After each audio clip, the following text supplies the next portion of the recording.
महात्मा के मंत्र। खुद वो बदलाव बनिए जो आप दुनिया में देखना चाहते हैं।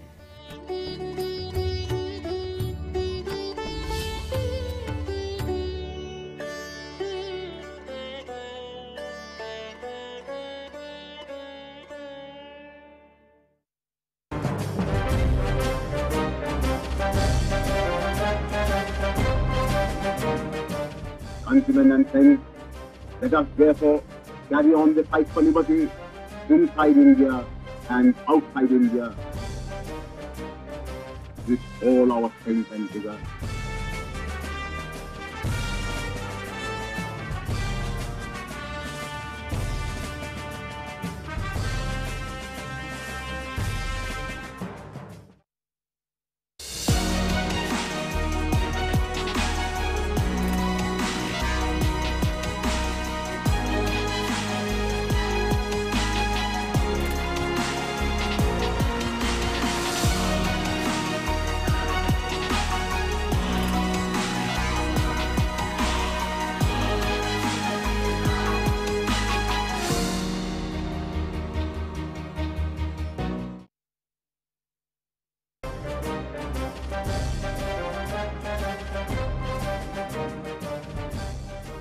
We must march forward and forward till victory is achieved and freedom won. Inqilab Zindabad, Azad Hind Zindabad.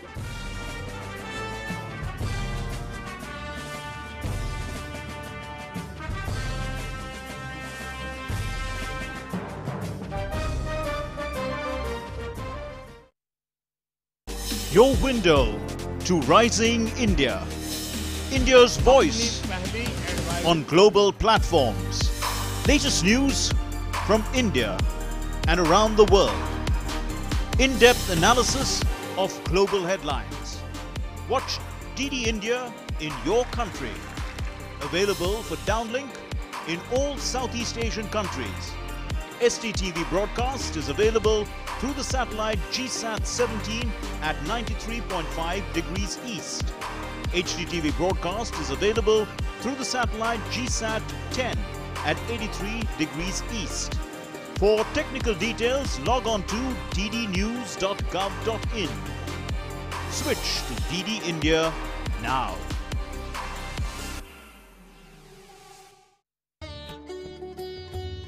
महात्मा के मंत्र। खुद वो बदलाव बनिए जो आप दुनिया में देखना चाहते हैं।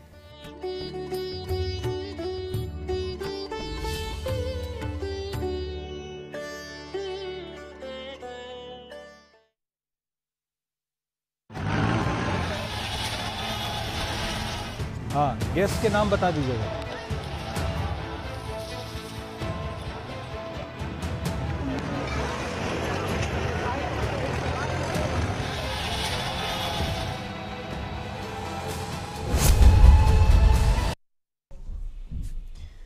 नमस्कार, हमारे इस खास प्रसारण में आपका स्वागत है और हम बात करें और हम आज बात करेंगे कि जो किसान आंदोलन के नाम पे जो हिंसा हुई है और उसके बाद जो खबरें लगातार आ रही हैं, कई पुलिसकर्मी घायल हुए हैं, कई आईसीयू में भी बताए जाते हैं और पुलिस लगातार कड़ी कार्रवाई का भरोसा दे रही है। आज गृह मंत्री ने भी लगातार हालात का जायजा लिया है और आज जो घायल पुलिसकर्मी हैं उनसे भी मुलाकात की है। इन तमाम खबरों को हम आप तक पहुंचाएंगे। हमारे विशेषज्ञ होंगे इस पर बातचीत करने के लिए, हमारे संवाददाता आपको बताएंगे क्या कुछ अपडेट है। लेकिन सबसे पहले हम डाल लेते हैं इस वक्त के मुख्य खबरों पर एक नजर। गृह मंत्री अमित शाह ने गणतंत्र दिवस के दिन किसानों की ट्रैक्टर रैली के दौरान हिंसा में घायल दिल्ली पुलिस के जवानों से की मुलाकात। तीरथ राम अस्पताल और सुश्रुत ट्रॉमा सेंटर में जाकर घायल पुलिसकर्मियों का जाना हाल। गणतंत्र दिवस पर हिंसा करने वाले किसानों के खिलाफ दिल्ली पुलिस के सख्त कदम। संगठनों के नेताओं के खिलाफ पुलिस ने जारी किया लुकआउट नोटिस। आरोपियों के पासपोर्ट जब्त करने की भी कार्रवाई होगी शुरू। प्रधानमंत्री ने दिल्ली के करियप्पा ग्राउंड में एनसीसी कैडेट्स को किया संबोधित। कहा, वायरस हो या बॉर्डर, भारत हर चुनौती से निपटने में है सक्षम। महामारी के दौरान एनसीसी ने किया सराहनीय कार्य। एनसीसी के तीनों स्कंधों ने दिया प्रधानमंत्री को गार्ड ऑफ ऑनर। सांस्कृतिक कार्यक्रम का भी किया गया आयोजन।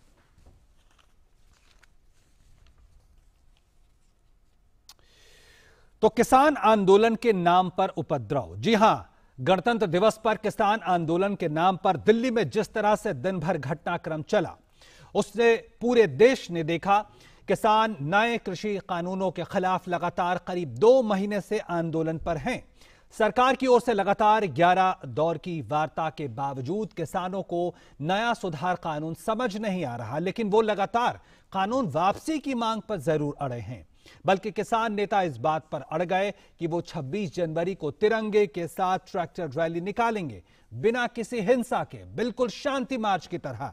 लेकिन उस दिन लाल किले से लेकर दिल्ली के ज्यादातर हिस्सों में किसानों ने जिस तरह से हिंसक प्रदर्शन किया, उसकी चौतरफा निंदा और आलोचना हो रही है। प्रदर्शनकारियों ने गणतंत्र दिवस पर लाल किले का रुख किया, वहां भी उत्पात मचाया। ट्रैक्टर रैली के दौरान प्रदर्शनकारियों ने इस दिन पुलिस पर खुलेआम हमला किया, जिसमें करीब 400 पुलिस वाले घायल हो चुके हैं। लेकिन पुलिस वालों ने संयम से काम लिया और तस्वीरें खुद इसकी गवाही दे रही हैं कि किस तरह से प्रदर्शनकारियों ने पुलिस वालों पर पत्थर फेंके और उन्हें जख्मी किया। और इसीलिए हम कह रहे हैं कि किसान आंदोलन के नाम पर दिल्ली में गणतंत्र दिवस पर उपद्रव किया गया है।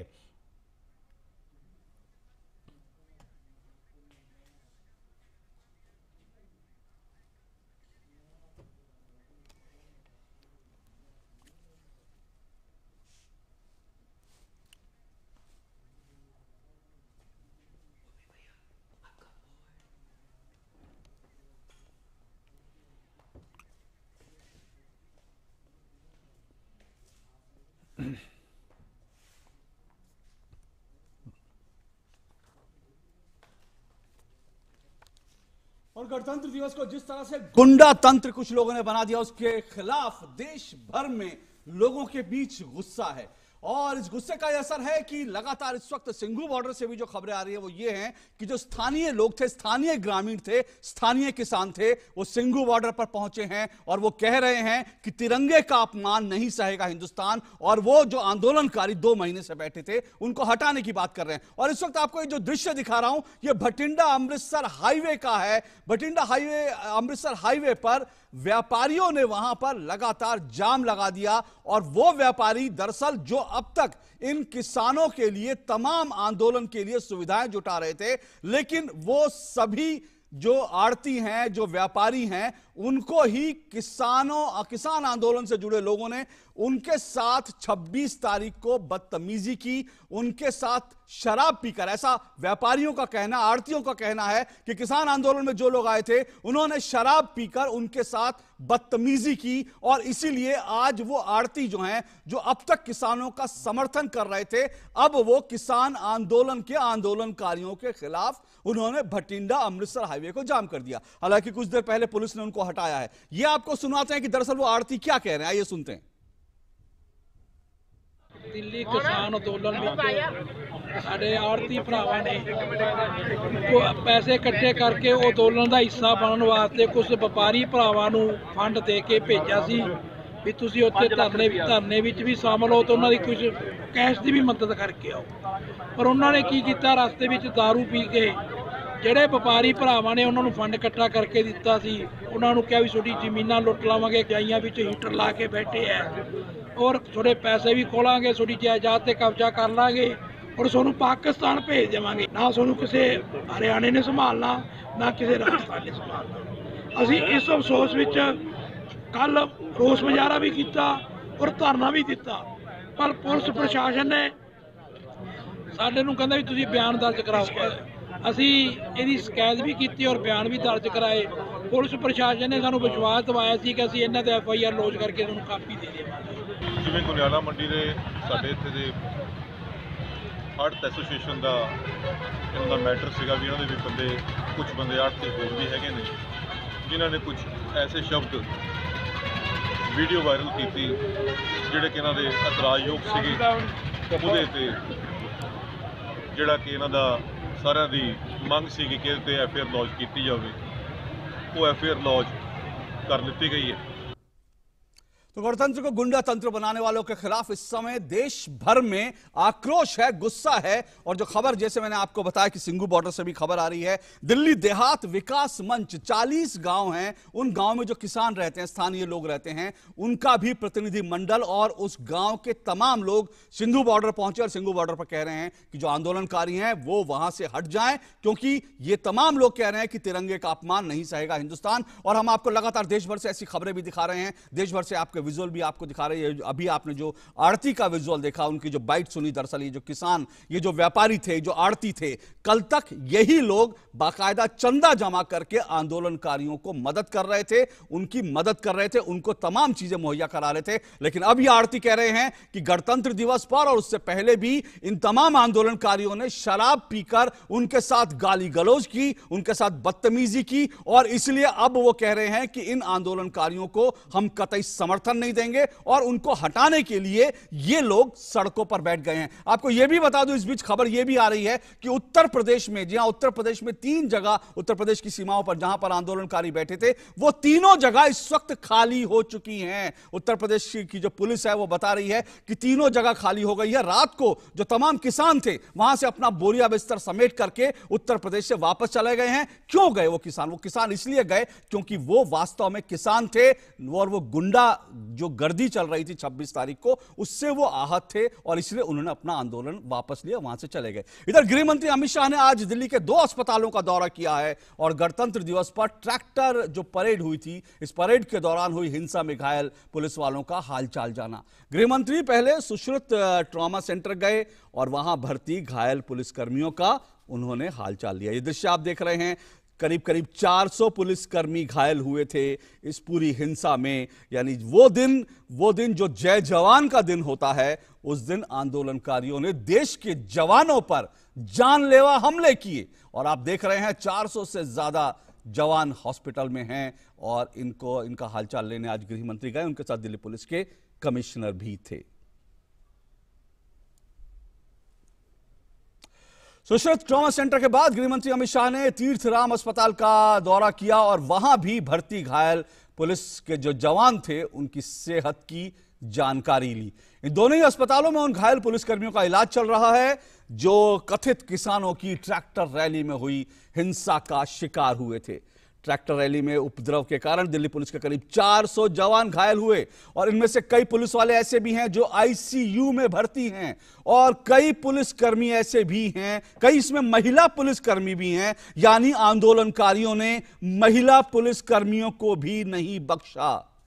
जो देखिए ये महिला पुलिसकर्मी हैं, उनको किस बेदर्दी से मारा है और वो घायल है, इस वक्त अस्पताल में पड़ी है। तो महिला पुलिसकर्मियों पर भी, और एक वीडियो जो वायरल था, हम आपको कोशिश करेंगे वो वीडियो दिखाएंगे भी, एक महिला पुलिसकर्मी जो अकेली थी, निहत्ती थी, ऐसी महिला पुलिसकर्मियों को आंदोलनकारियों ने घेर कर लाठियों से मारा। इससे ज्यादा शर्मनाक क्या हो सकता है? एक महिला पुलिसकर्मी, निहत्ती महिला पुलिसकर्मी को 8-10 आंदोलनकारी मिलकर घेर कर लाठियों से मार रहे थे। तो इस तरह से पुलिसकर्मियों को गणतंत्र दिवस पर, उस दिन जो दरअसल देश के जवानों को सैल्यूट करने का, उनको सलाम करने का दिन है, उस दिन देश के जवानों पर, देश के सुरक्षा बलों पर, देश के पुलिसकर्मियों पर जानलेवा हमला किया जाता है। यह देखिए किस तरह से ट्रैक्टर दौड़ा कर पुलिस वालों को ट्रैक्टर से कुचल कर मारने की कोशिश हुई थी। यह आप देखिए, पुलिसकर्मी लगातार कोशिश कर रहे थे कि इस तरह से बेकाबू होकर जो ट्रैक्टर दौड़ा रहे हैं उनको रोका जाए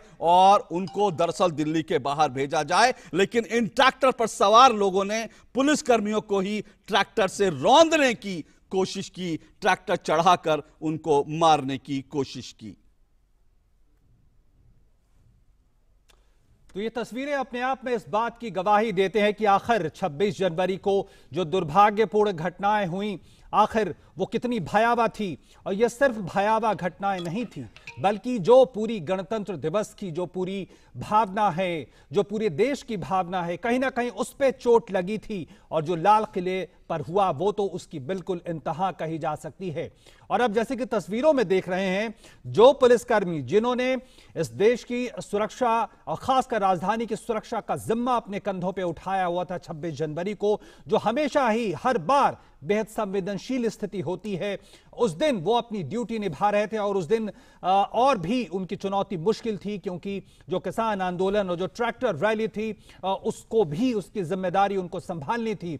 लेकिन ऐसे में होता यह है कि उन्हीं पे हमला हो जाता, और हमला करने वाला कोई सीमा की बाहर से आया हुआ कोई तत्व, कोई व्यक्ति नहीं, कोई आतंकवादी नहीं, बल्कि इसी देश के लोग जो किसान आंदोलन के नाम पे जिन्होंने हिंसा को अंजाम दिया। और आप देख सकते हैं 400 दिल्ली पुलिस के कर्मी घायल हुए, जिसमें चाहे वो स्त्री हो पुरुष हो, कोई भी उनमें भेदभाव नहीं किया गया। और हमारे साथ हमारे संवाददाता लगातार इस कार्यक्रम में जुड़ेंगे, और इस वक्त हमारे साथ हमारे संवाददाता नीरज सिंह जुड़ गए हैं, हमारे साथ शैलेंद्र मिश्र जुड़े हैं, हमारे साथ अनुज यादव जुड़े हैं, और हमारे साथ विशाल बैरिस्टो जुड़े हैं। और सबसे पहले अनुज, मैं आपके पास आना चाहूंगा।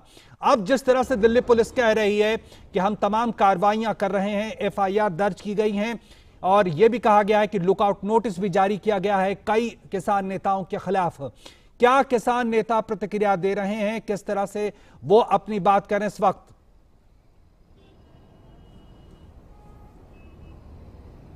देखिए ओपी, किसान नेताओं की तो अब जमीन खिसकती हुई नजर आ रही है। इस समय मैं सिंघू बॉर्डर से कुछ दूर पहले खड़ा हुआ हूं। यहां पर हालांकि जाम की स्थिति ये जो आप देख रहे हैं, ये 2 महीने से लगातार आम लोगों को इसी तरीके से परेशान होना पड़ता है, जो दिल्ली की सीमा के अंदर आना चाहते हैं या फिर हरियाणा और पंजाब की तरफ जाना चाहते हैं।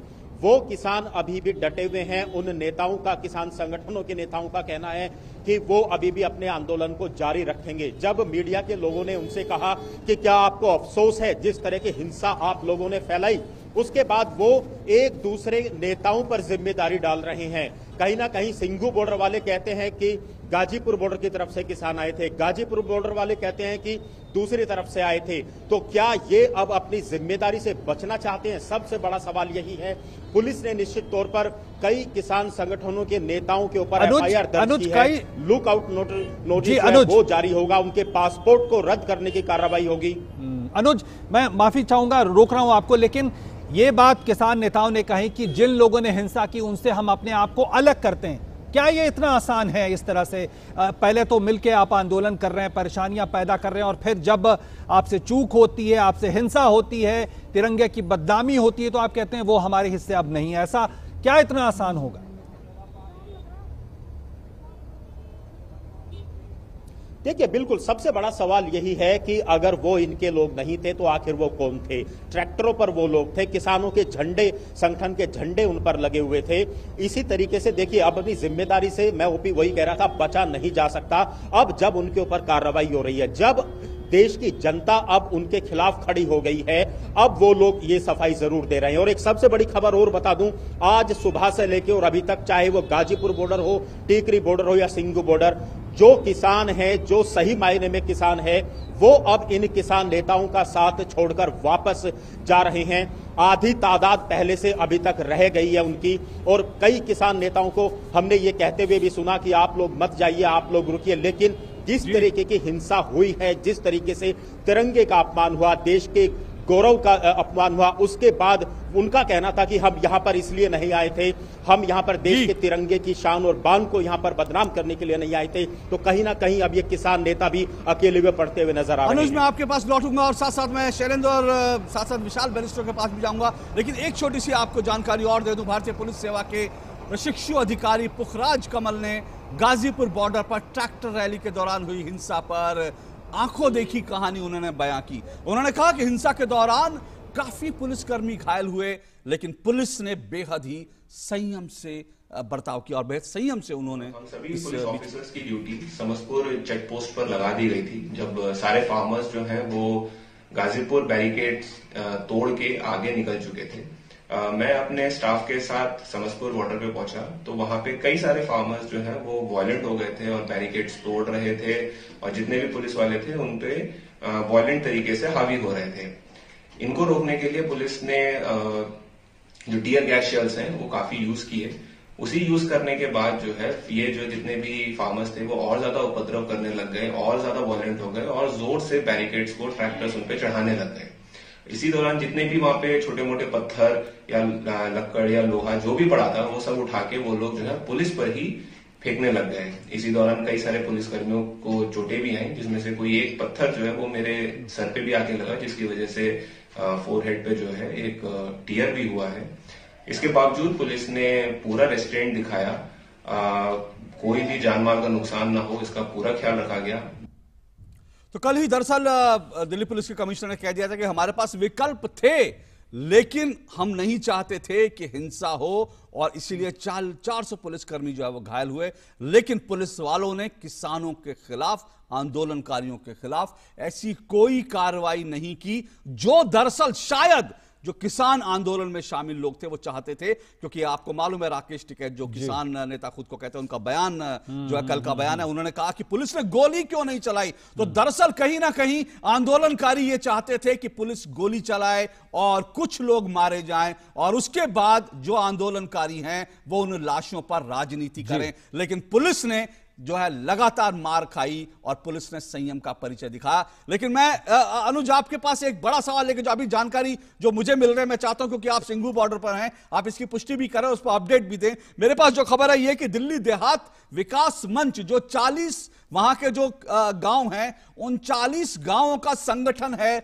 उनमें किसान भी हैं, उनमें व्यापारी भी हैं, उनमें आम लोग भी हैं। वो तमाम लोगों ने आज सुबह बाकायदा एक बैठक की है और बैठक करके उन्होंने सिंघू बॉर्डर जाने का ऐलान किया। वो लोग सिंघू बॉर्डर के पास पहुंचे थे और उन्होंने सिंघू बॉर्डर पर जो आंदोलनकारी बैठे थे उन्होंने कहा कि अब हम आपकी बदतमीजियां बिल्कुल बर्दाश्त नहीं करेंगे। 2 महीने से हम लगातार बर्दाश्त कर रहे हैं, हम भी किसान हैं, लेकिन आप लोग किसानों के नाम पर जो गुंडागर्दी कर रहे हैं वो हमें स्वीकार नहीं है और वो उन्हें हटाने की बात कर रहे हैं। इसके बारे में आपके पास क्या जानकारी है, बताएं। देखिए अशोक, बिल्कुल सही खबर है। आज सुबह हजारों की तादाद में तिरंगा झंडा लेकर जो दिल्ली के आसपास के किसान हैं या स्थानीय लोग हैं वो सिंघू बॉर्डर पर गए थे और उन्होंने कहा था कि हम आपको 3 दिन का अल्टीमेटम देते हैं, आप लोग यहां से हट जाइए नहीं तो हमको हटाना पड़ेगा। उनका कहने का कारण सिर्फ इतना था कि हम भी किसान हैं, आप लोग किसानों के नाम पर जो राजनीति पिछले 2 महीने से कर रहे हैं उससे ना सिर्फ यहां के लोगों को दिक्कत है बल्कि देश की राजधानी के अंदर अगर कोई आना चाहता है या बाहर जाना चाहता है इन सीमाओं के माध्यम से, उसको इसी तरीके से जो आप पीछे तस्वीरों में देख रहे हैं 4-4 घंटे जो है सीमाओं पर जाम में फंसना पड़ता है। ऐसे लोगों ने अब मोर्चा उठाया है कि अब इस बात को कहीं ना कहीं बेनकाब किया जा रहा है कि असली किसान वास्तव में कौन है। और अशोक बिल्कुल आपने सही कहा, दिल्ली के अंदर 80% से ज्यादा जो पुलिसकर्मी हैं वो किसानों के बेटे हैं। यही हरियाणा, पंजाब, पश्चिमी उत्तर प्रदेश के ये लोग रहने वाले हैं। क्या जो ये हिंसक प्रदर्शनकारी थे जो किसानों के नाम पर हिंसा कर रहे थे, क्या वो अपने किसान भाइयों के बेटों के ऊपर ये लाठी चला रहे थे?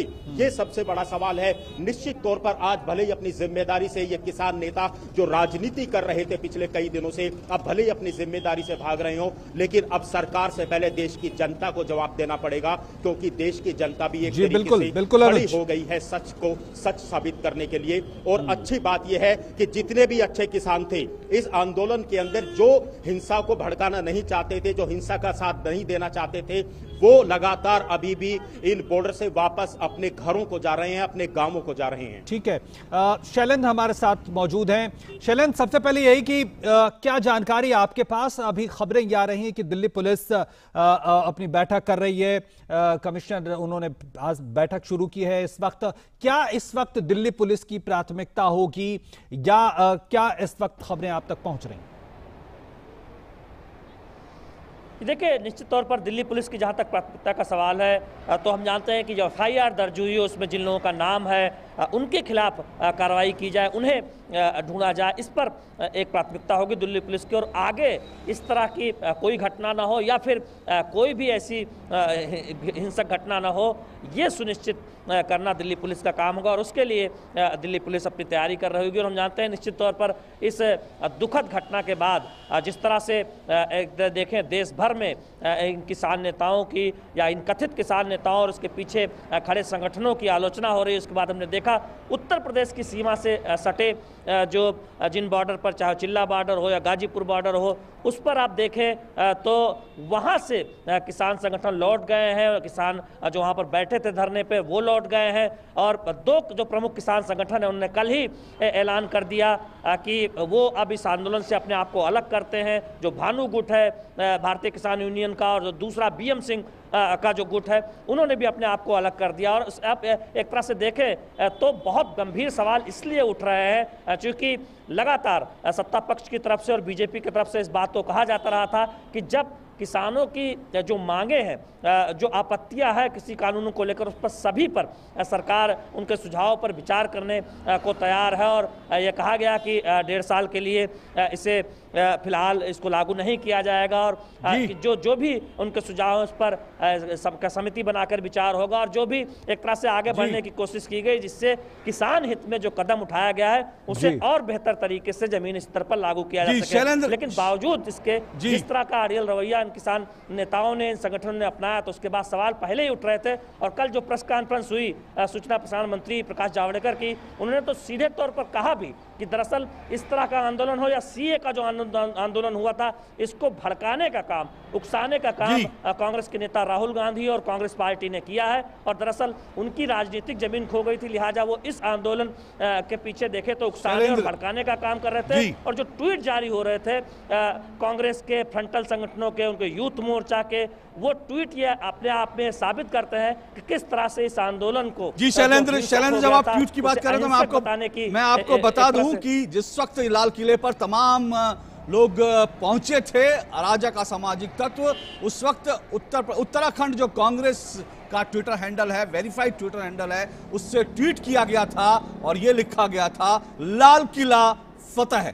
तो क्या कांग्रेस पार्टी चाहती थी लाल किला फतह कर लिया जाए? और क्यों चाहती थी लाल किला फतह कर लिया जाए? क्या कांग्रेस चाहती थी कि लाल किले पर दरअसल कोई और झंडा लग जाए तिरंगा हटकर? इसका जवाब कांग्रेस को जरूर देना पड़ेगा। लेकिन इस बीच हम आपको सिंघू बॉर्डर के दृश्य दिखा रहे हैं, जो हमारे पास लगातार इस वक्त जो सिंघू बॉर्डर के दृश्य हैं, आइए आपको दिखाते हैं। सिंघू बॉर्डर पर इस वक्त हालांकि शांति है वहां पर जो दिख रहा है, लेकिन बैरिकेड वहां से हटाए जा रहे हैं क्योंकि जिस तरह से स्थानीय लोगों के बड़ा दल पुलिस के पास, प्रशासन के पास पहुंचा था और उन्हें कहा था कि हमारा रास्ता जो है खाली करवाइए, क्योंकि स्थानीय लोग जो हैं उनका रोजगार बंद हो गया है, स्थानीय लोग जो हैं उनको लगातार नुकसान हो रहा है और स्थानीय लोग जो हैं वो अपनी दुकानें बंद करके बैठे हैं। 2 महीने से ऐसे लोग बैठे हैं जिनके दरअसल व्यापार, काम धंधे सभी बंद हो गए इन आंदोलन के कारण। अब उनके सब्र का पैमाना टूट गया है और इसीलिए अब वो कह रहे हैं कि हमारी सड़कें खाली करो। लोग ये भी कहते सुने गए कि सड़कों का टैक्स हम देते हैं, तो हमारी सड़कें आप कैसे रोक सकते हैं? हमारा काम धंधा बंद करने का आपको कोई अधिकार नहीं है। और इसीलिए आज पुलिस थोड़े से बैरिकेड्स वहां हटाने के लिए पहुंची है। हालांकि कुछ आंदोलनकारी जो वहां हैं वो अभी भी अड़े हुए हैं और उनके हाथों में अभी भी, जो कुछ देर पहले की तस्वीरें आई थी, आंदोलनकारियों के हाथों में बेलचे और बल्लम जैसे कुछ हथियार उनके हाथों में दिख रहे हैं अभी भी। तो क्या अभी भी अराजक, असामाजिक और गुंडा तत्व जो हैं वो इस आंदोलन में अभी भी घुसे हुए हैं? ये बड़ा सवाल है जिसका जवाब किसान नेता नहीं दे रहे हैं, बच रहे हैं। और ये तस्वीरें क्या ये भी ये दिखा रही कि क्या अब जो समर्थन था किसानों का वो खत्म होता जा रहा है, चाहे वो आम लोगों की बात कर लें या और कई गुट हैं जो साथ में दे और जो शायद इस हिंसा के खिलाफ रहे हैं। क्या अब धीरे धीरे ये इनका साथ छूट रहा है? क्या ये धीरे धीरे अब इनकी जो तादाद है वो कम हो रही है? ये भी देखना होगा। क्या खबरें लगातार आती हैं। विशाल बैरिस्टो हमारे साथ जुड़े हुए हैं। विशाल बैरिस्टो, आप हमें ये बताएं, जहां तक कि केंद्र सरकार की बात है, गृह मंत्री की बात है, क्या वहां से खबरें आ रही हैं? अब किस तरह से इस पूरे मामले को आगे देखा जा रहा है, आगे बढ़ाया जा रहा है? देखिए ओम प्रकाश, इससे पहले कि मैं आपके सवाल का जवाब दूं, मैं आपकी, अशोक की और मेरे सहयोगी संवाददाताओं की बातें सुन रहा था। हम ये बात कर रहे हैं कि दिल्ली पुलिस ने बहुत संयम रखा है, बरता है, लेकिन बड़ा सवाल ये है कि क्यों? हमें इस बात का जवाब ये है क्योंकि उस दिन गणतंत्र दिवस था, रिपब्लिक डे था, हमारा नेशनल प्राइड था, हमारा नेशनल फेस्टिवल था। पूरा देश और पूरी दुनिया में जो भारतीय बसे हुए हैं वो अपने अपने तरीके से रिपब्लिक डे बना रहे थे। और उस दिन अगर पुलिस का एक्शन होता, अगर पुलिस की तरफ से गोली चलती या लॉ एंड ऑर्डर की सख्ती के लिए कोई पुलिस एक्शन लेती, तो वो एक बहुत ख़राब सीन होता, एक बैड पिक्चर होती है इंडिया के लिए। और ये बात जो लॉ एंड ऑर्डर जिनके ऊपर जिम्मेदारी, जिनके कंधों पर जिम्मेदारी, वो अच्छी तरह समझते थे, इसलिए उन्होंने तमाम उन बातों को बर्दाश्त किया और ऐसा कुछ नहीं किया। आपको जानकर खुशी होगी कि एक भी गोली नहीं चली पुलिस की तरफ से और एक भी किसान की मौत नहीं हुई। जैसे कि टिकैत कह रहे थे कि गोली क्यों नहीं चलाई, और जो किसान की बिल्कुल विशाल, और मुझे लगता है विशाल ये भी समझने की जरूरत है कि जिस तरह से पुलिस ने ये बात कही है कि किसानों के बीच में और पुलिस के बीच में एक तरह का समझौता हुआ था, जो तमाम शर्तें पुलिस ने रखी थी उसको माना, किसान संगठनों ने माना था उसके पहले, और पुलिस उन चीजों पे भरोसा कर रही होगी कि जो बातचीत हुई है ये उसका पालन करेंगे, जो ट्रैक्टर रैली के दौरान जो बातें कही गई थी। तो पुलिस अपनी तमाम बातों जो पहले से तय हुई थी इस बात का भरोसा कर रही होगी कि इनका पालन किया जाएगा। बिल्कुल ठीक कह रहे हैं ओपी आप, क्योंकि मैं ITO बॉर्डर पे था, मेरे साथ मेरे सहयोगी भी थे और हमने खुद देखा कि किस तरह से भीड़ उकसा रही थी, ना सिर्फ गाली गलौज की जा रही थी, और मैं आपको आंखों देखी बता रहा हूँ, सुनी सुनाई नहीं बता रहा हूँ, और उनको बाकायदा चैलेंज किया जा रहा था अग्रेसिव पॉस्चरिंग के साथ, ताल ठोक कर के आओ हमसे मुकाबला करो, आओ तुम में दम है तो हम पे वार करो, आओ तुम्हारे अंदर दम है तो हमसे मुकाबला करो। उन पर थूका जा रहा था, ये खुद कैमरे में कैद हुई ये चीज़ें, और बार बार पुलिस को दौड़ाया जा रहा था। ना सिर्फ इतना बल्कि मीडिया कर्मियों पर भी हमला किया गया। उसके बाद NBA ने एक बयान जारी किया और उसमें अफसोस जताया और सरकार से मांग की कि सख्त एक्शन लिया जाए कि किस तरह मीडिया जो वहां पर कवरेज पर था उन पर भी हमला हुआ और कुछ लोगों को चोटें आई और गंभीर हालात हो सकते थे अगर पुलिस और फोर्स हमारे को नहीं बचाते। विशाल, इसी सवाल को लेकर मैं अनुज आपके पास आना चाहता हूं, क्योंकि जो विशाल कह रहे हैं उसका मैं कनेक्ट जो है ढूंढना बड़ा जरूरी है। पुलिस ने संयम बरता, जो लगातार आंदोलनकारी थी वो पुलिस को भड़का रहे थे, उनके ऊपर तलवारों से हमला कर रहे थे, उनके ऊपर थूक रहे थे, उनको उकसा रहे थे कि कोई कार्रवाई करें। और राकेश टिकैत कहते हैं पुलिस ने गोली क्यों नहीं चलाई? तो क्या इसका मतलब आंदोलन में बैठे कुछ नेता ये चाहते थे कि दरअसल गणतंत्र दिवस पर पुलिस गोली चलाए, 8-10 लोग, 12-25 लोग मारे जाएं और किसानों की हत्या कर दी गई, इस नाम पर देश में एक नया आंदोलन खड़ा किया जाए और इनकी लाशों पर, निर्दोष लोगों की लाशों पर कुछ नेता अपनी राजनीतिक रोटियां सेकना चाहते थे? यह पूरा का पूरा जो मंजर है, पूरा का पूरा षड्यंत्र है, यह कुछ ऐसा ही दिखता है। बिल्कुल अशोक, यही सबसे बड़ी साजिश थी लगता है कुछ किसान नेताओं की, क्योंकि जब 11 और 12 बजे से ये बॉर्डर से, गाजीपुर बॉर्डर की तरफ से जब ये मार्च ट्रैक्टर आगे की तरफ बढ़ा था, उस समय लीड करने वाला कोई नेता नहीं था। राकेश टिकैत अपने वहीं पर गाजीपुर बॉर्डर पर बैठ के लोगों को बोलते रहे कि आगे बढ़ो, आगे बढ़ो। अगर इस तरह की बातें अगर चाहते थे कि शांतिपूर्ण अगर ये प्रदर्शन हो तो उनको लीड करना चाहिए था, सबसे आगे खुद चलना चाहिए था। और उसी के बाद जो प्रतिक्रिया गाजीपुर पर बॉर्डर पर बैठे हुए किसानों की प्रतिक्रिया आई थी, जिसमें भानु जो संगठन है वो तो कल ही अपने आप को अलग कर चुका है।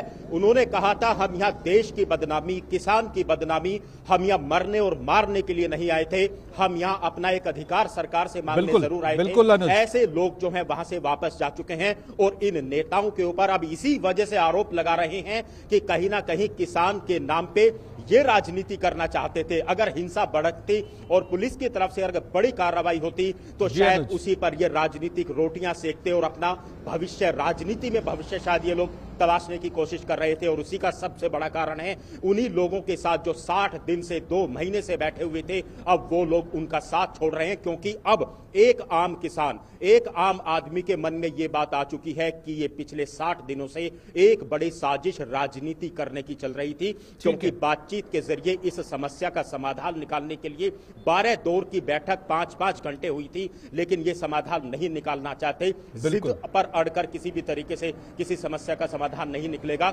जब 22 तारीख की आखिरी बैठक हुई थी, उसके बावजूद भी सरकार ने कहा था कि ठीक है, आप गणतंत्र दिवस को मनाइए, उसके बाद भी अगर आपके पास कोई प्रस्ताव हो तो सरकार के दरवाजे निश्चित तौर पर खुले रहेंगे। और सरकार ने बार-बार कहा, ये बात बार-बार कही अनुज की, जो तमाम जो क्लॉज हैं उस पे क्लॉज बाय क्लॉज बात की जाए, तमाम जो मुद्दे हैं उस पे बात की जाए, चाहे एमएसपी हो, चाहे दूसरे मामले हो, चाहे मंडी कानून को लेकर हो, तमाम बातों पे सरकार ने अपनी बात सामने रखी। और बातचीत का ही नहीं सवाल, एक 18 महीने के लिए सरकार ने कहा कि हम रोक देते हैं, कोर्ट ने भी कर देते हैं। 1.5 साल उसके बाद भी आप अगर नहीं चाहते, उसके बाद भी आप ट्रैक्टर रैली निकालेंगे, उसके बाद भी आप तमाम शर्तों को तोड़ेंगे, तो आपकी मंशा क्या है वो साफ तौर पर दिख रही है। बिल्कुल। और हम बताते हैं, गृह मंत्री ने आज जो घायल हुए पुलिसकर्मी उनसे मुलाकात की है और दिल्ली के सुश्रुत ट्रॉमा सेंटर में दिल्ली पुलिस के जिस जवान, घायल जवान से मुलाकात की, वहां पे हमारे संवाददाता ने भी बात की, हम अपने दर्शकों को दिखाएंगे। ज्यादा पुलिसकर्मी घायल हुए हैं। ठीक है, 400 से ज्यादा पुलिसकर्मी घायल हुए हैं। और मैं फिर कह रहा हूं कि इसमें महिला पुलिसकर्मी भी हैं। और बड़ी बात यह है कि कल ही पुलिस कमिश्नर ने कहा था कि हमारे पास विकल्प थे। और किसान जो नेता, जो अनुज कह रहे थे, वो एक बहुत महत्वपूर्ण बात थी ओपी, कि किसान नेताओं ने बाकायदा पुलिस के साथ जो लिखित समझौता किया था, उस समझौते के तहत तमाम किसान नेताओं को ट्रैक्टर रैली में, जिसकी संख्या 5000 बताई गई कि 5000, और उसकी अगुवाई जो है किसान नेता करेंगे। लेकिन किसान नेता आगे नहीं थे, किसान नेता पीछे अपने बैरकों में बैठे थे। उन्होंने भीड़ को उकसाकर आगे भेज दिया, क्योंकि उनको लगता था कि पुलिस गोली चलाएगी, कुछ लोग मरेंगे और उसके बाद लाशों पर राजनीति की जाए, इसलिए किसान नेता अपने बैरकों में बैठे। निश्चित तौर पर ये सवाल तो हैं, और शायद इसीलिए पुलिस ने भी कहा है कि वो सख्त से सख्त कार्रवाई करेगी, कोई बख्शा नहीं जाएगा। और अशोक, ये बात भी ध्यान में रखनी होगी कि अब जिस तरह से कार्रवाई हो रही है, जिस तरह से लगातार कई एफआईआर की बात आई है, लुकआउट नोटिस जारी किए गए हैं, क्या इसके बाद जो जिस तरह का दबाव बन रहा है और जिस तरह से कई गुट अब जा रहे हैं छोड़ के, क्या यह आंदोलन अब अपनी समाप्ति की राह पे है या नहीं? और जिस तरह से आम लोगों का भी दबाव बन रहा है, क्या ये बातें वो किसान संगठन अब समझेंगे कि देश की जनता क्या चाहती है, आम किसान क्या चाहता है? ओपी, अगर ये आंदोलन अब चलता भी है तो अपनी इसने अपनी लेजिटिमेसी खो दी, अपनी नैतिकता। अब इस आंदोलन में कुछ बचा नहीं है। अब अगर आप बैठना भी चाहते हैं, कल तक देश ये कह रहा था अन्नदाताओं का सवाल है, कल तक देश कह रहा था कि सरकार को इस पर विचार करना चाहिए, लेकिन आज कोई इनके साथ खड़ा नहीं दिख रहा। तो इससे साफ है कि दरअसल इस पूरे आंदोलन ने अपनी नैतिकता और अपनी जो लेजिटिमेसी है वो बिल्कुल बिल्कुल। हमारे संवाददाता हमारे साथ जुड़े हुए हैं, नीरज सिंह हमारे साथ जुड़े हुए हैं, और नीरज और शैलेंद्र हमारे साथ जुड़ गए। शैलेंद्र, मैं नीरज से ये पूछना चाह रहा हूं, और इसमें खास बात यह है कि पुलिस अब किस तरह की कार्रवाई कर रही है। खबर ये आई है कि जो सीपी हैं, कमिश्नर ऑफ पुलिस, उन्होंने बैठक की है। अब किस तरह से, जैसा कि कहा गया कि फेस रिकग्निशन सिस्टम जो है उसका इस्तेमाल किया जाएगा और एक एक व्यक्ति जो दोषी हैं और उनको बख्शा नहीं जाएगा, आपके पास? निश्चित तौर पर संकेत अब इस बात के मिले हैं स्पष्ट तौर पर कि पुलिस सख्ती करेगी और एक तरह से देखें तो कार्रवाई में आगे बढ़ा जाएगा। हमारे साथ हमारे सहयोगी नीरज सिंह ये बताएंगे। नीरज, अब दिल्ली पुलिस आगे क्या करने वाली है? और आप तो वहाँ पर थे भी जब एक तरह से देखें जो कथित किसान थे वो लगातार उकसा रहे थे पुलिस वाले को, पत्थरबाजी कर रहे थे आईटीओ पर। उस वक्त आपने वो नज़ारा देखा भी था कि किस तरह से संयम का एक इतिहास लिखा जाएगा पुलिस फोर्स का, तो ये कह सकते हैं वो देखने को मिला था उस दिन।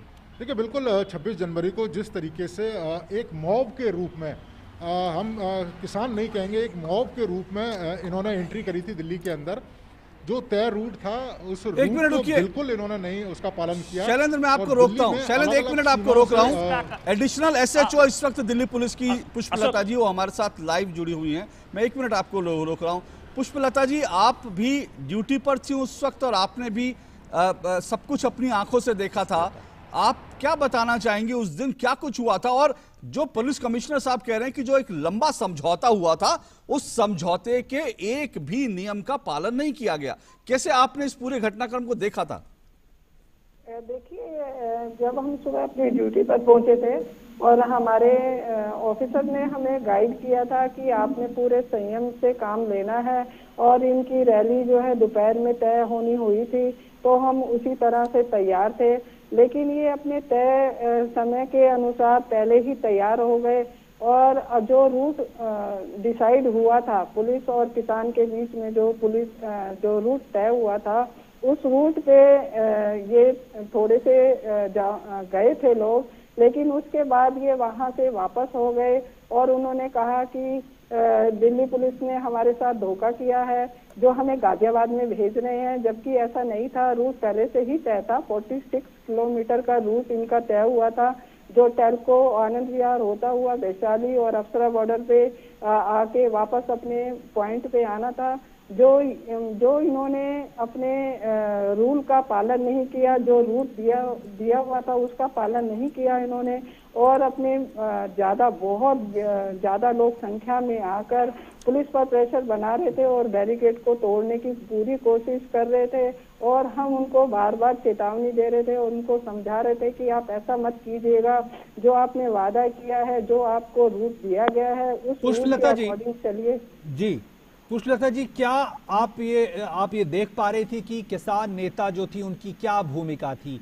क्या वो उकसा रहे थे भीड़ को या फिर उनको संभाल रहे थे? क्या आपने देखा?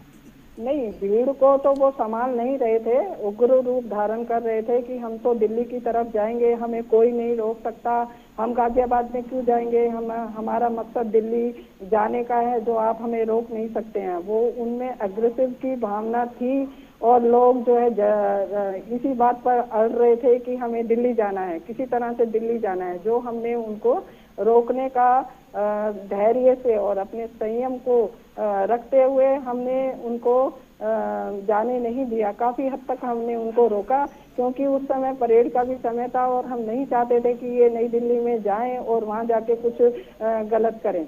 तो क्या वो पहले से मन बना के आए थे कि जो तय रूट है उस पे नहीं जाना है, उससे अलग जाना है? हाँ, ये इन्होंने पहले से तय किया था। जो पुलिस को भी इसकी खबर नहीं होने दी और ये हमें कहते रहे कि हम अपने तय रूट पर ही चलेंगे, जबकि इन्होंने बीच में ही कुछ लोग तय रूट पे गए और कुछ लोग भड़काने की वजह से उन्होंने ऑब्स्टेकल को तोड़ा। पुष्पलता जी, क्योंकि जो जानकारी मेरे पास है और जो तमाम चीजें पुलिस कमिश्नर साहब ने बताई कि दरअसल 12 बजे की राजघाट पर जब परेड खत्म हो जाएगी उसके बाद ही ट्रैक्टर रैली शुरू हो, ये समझौता किसान नेताओं ने लिखित में किया था, इस बात पर सहमति जताई थी। लेकिन सुबह कितने बजे से ये जो है बैरिकेड उन्होंने तोड़ने शुरू किए? क्योंकि कुछ किसान नेता कह रहे हैं जी हमें तो पुलिस ने दरअसल दिल्ली की तरफ का रास्ता दे दिया, पुलिस ने हमको जाने दिया, पुलिस ने हमको रोका नहीं, इस तरह के बयानबाजी कर रहे हैं। ये बिल्कुल गलत है कि पुलिस ने इनको जाने दिया। पुलिस ने भरसक अपने बहुत कम बल का प्रयोग किया और इनको हर संभव कोशिश रोकने की गई, लेकिन ये नहीं माने। जैसा कि मैंने पहले कहा कि ये कुछ लोग अपने तय रूट के अनुसार गए थे, जो ये दर्शा रहे थे कि ये हम जा रहे हैं, लेकिन वहां से जो पैदल वाले लोग थे जब वो वापस आए और उन्होंने लोगों को भड़काया कि ये आपके साथ धोखा हुआ है, ये रूट हम गाजियाबाद में नहीं जाएंगे, अफसरा बॉर्डर पे नहीं जाएंगे, और उसके बाद इन्होंने उग्र रूप धारण किया। जी, ये पुष्पलता जी एक बड़ी महत्वपूर्ण बात है कि जब आप लोगों का अंदाजा हुआ कि ये रास्ता अब अपना छोड़कर दूसरे रास्ते की तरफ बढ़ रहे हैं जिनकी इजाजत नहीं थी, तो उस समय आप लोगों के बीच में कैसी स्थिति बनी? आप लोगों ने क्या सोचा? क्या अधिकारियों के निर्देश थे उस वक्त? अधिकारियों के यही निर्देश थे कि आप अपने कम से कम बल का प्रयोग करें, क्योंकि नुकसान दोनों तरफ का बहुत ज्यादा हो सकता था। और जहां तक हमारी मतलब प्रयास था कि उनको हम बातों में लाके समझाएं, उनको अच्छे बुरे का पता दें कि अगर आप ऐसा करेंगे तो आपके खिलाफ कानूनी कार्रवाई की जाएगी, जबकि वो लोग इस बात को भी नजरअंदाज कर रहे थे कि वो पूरा उन पर सवाल था कि वो दिल्ली जाकर ही रहेंगे। जी ठीक है। जी पुष्पलता जी, एक सवाल मैं आपसे और करना चाहूंगा कि जब ऐसी स्थिति आप लोगों ने देखी कि पुलिसकर्मी घिर गए, उन पे पथराव होने लगे, उन पे लाठी डंडे चलने लगे जो अराजक तत्व थे, तो ऐसी स्थिति में कैसे आप लोगों ने संयम बांधे रखा, कैसे आप लोगों ने उस हालात से निपटे? देखिए, जहाँ पर मेरी ड्यूटी थी वहाँ पर ऐसा कोई डंडे और कोई का वो हुआ नहीं था। वो भी हमारे को बातों में लगाकर फोर्स धक्का मुक्की कर रहे थे, लेकिन हम अपने धैर्य का परिचय देते हुए और इसको मद्देनजर रखते हुए कि उनको भी नुकसान ना हो, हमारे को भी नुकसान ना हो, तो उनको हम लीगल वे में समझा रहे थे। और हमने मतलब हमारा मेन मकसद ये था कि परेड के दौरान ये नई दिल्ली ना पहुंचे, जो कि हम उसमें सक्सेस भी हुए, तो उनको हमने उस दौरान वहाँ जाने नहीं दिया। इसके लिए हमने कम से कम बल का प्रयोग किया। बड़ी बात कह रही हैं आप पुष्पलता जी, शुक्रिया आपका हमारे साथ जुड़ने के लिए। बड़ी बात ये कह रही है कि परेड के दौरान ना पहुंचे ऐसी कोशिश पुलिस ने की थी, क्योंकि जब तमाम सीमाओं को तोड़ करके, तमाम बैरियर को तोड़ करके जब ये आंदोलनकारी तमाम हथियार लेकर दिल्ली की तरफ बढ़े, तो पुलिस ने पहली कोशिश ये थी कि जब तक परेड चल रही है तब तक ना पहुंचे। हालांकि आपको ये भी पता होगा, लाल किले पर ऐसे तमाम आंदोलनकारी पहुंच गए थे और लाल किले पर उस वक्त बच्चे जो परेड में निकले थे और जो कलाकार, जो झांकियां निकली थी, वो लाल किले पर थी और वहां पर करीब करीब 200 लोग घिर गए थे, जो ये उग्र भीड़ थी। लेकिन पुलिस ने उन 200 लोगों को बड़ी मशक्कत से सुरक्षित निकाला। हमारे साथ एल एन राव साहब इस वक्त जुड़ चुके हैं, जो कि फॉर्मर डीसीपी हैं दिल्ली पुलिस के। और एल एन राव साहब, शुक्रिया आपका जुड़ने के लिए। मैं आपसे समझना चाहूंगा, आपके तमाम एक्सपीरियंस के आधार पर जो कुछ पुलिस कमिश्नर साहब ने कहा था, जो स्थितियां हमने देखी टेलीविजन पर और जो किसान नेता कह रहे हैं, मैं आपसे उसका विश्लेषण चाहता हूं। ये समझना चाहता हूं, जो कई किसान नेता लगातार ये कह रहे हैं कि भाई लाल किले पे पहुंच कैसे गए, पुलिस ने उन्हें रोका क्यों नहीं, इतनी सारी पुलिस थी, क्या कर रही थी? लगातार वो कह रहे थे कि भाई पुलिस ने इनको जाने दिया, पुलिस ने जाने दिया। इस तरह से लगातार किसान नेता कह रहे थे कि भाई गोली चला देते अगर कोई लाल किले पर चढ़ रहा था। तो क्यों पुलिस ने ये सब विकल्प नहीं इस्तेमाल किए?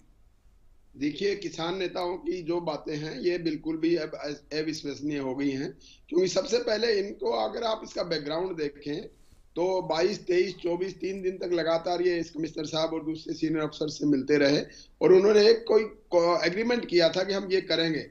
अब ये किसान लीडर अपने आप को बहुत ज्यादा रेपुटेटेड समझते हैं, तो पुलिस ने भी इनकी बातों पे विश्वास कर लिया कि जो ये कह रहे हैं ठीक है। इन्होंने 3 रूट तय किए, उन पे एग्रीमेंट किया, टाइम का एग्रीमेंट किया, उसके बाद शांतिपूर्वक करने का लिए भी भरोसा दिलाया। तो ये सारी चीजें होने के बाद पुलिस इस भरोसे में रह गई कि शायद ये जो कह रहे हैं ठीक है।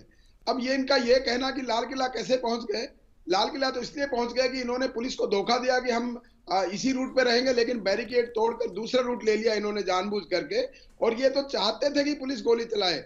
मैं दिल्ली पुलिस की नेतृत्व को मैं सलाम करता हूं कि उन्होंने इतना बर्दाश्त, जिसे कहते हैं हम अपने लैंग्वेज में कहते हैं बर्दाश्त का मादा, कंस्ट्रेंट्स इंग्लिश में बोलते हैं, कितना जी एल एन राव साहब जी। और गोली नहीं चलने दी, क्योंकि ये तो चाहते ही थे गोली चले और खून बहे किसी का, ताकि 26 जनवरी के दिन, रिपब्लिक डे के दिन एक इंटरनेशनल मीडिया को कवरेज मिल जाए कि देखिए दिल्ली में क्या हुआ है। ये तो यही चाहते थे। जी एल एन राव साहब, ये बताएं, बहुत ये दिल्ली पुलिस की सचमुच ये बहादुरी और कहें कि संयम है जिसकी वजह से आज स्थिति उतनी भयानक नहीं दिख रही है, जहां तक कि हिंसा, पुलिस की तरफ से गोलीबारी या इस तरह की बात है।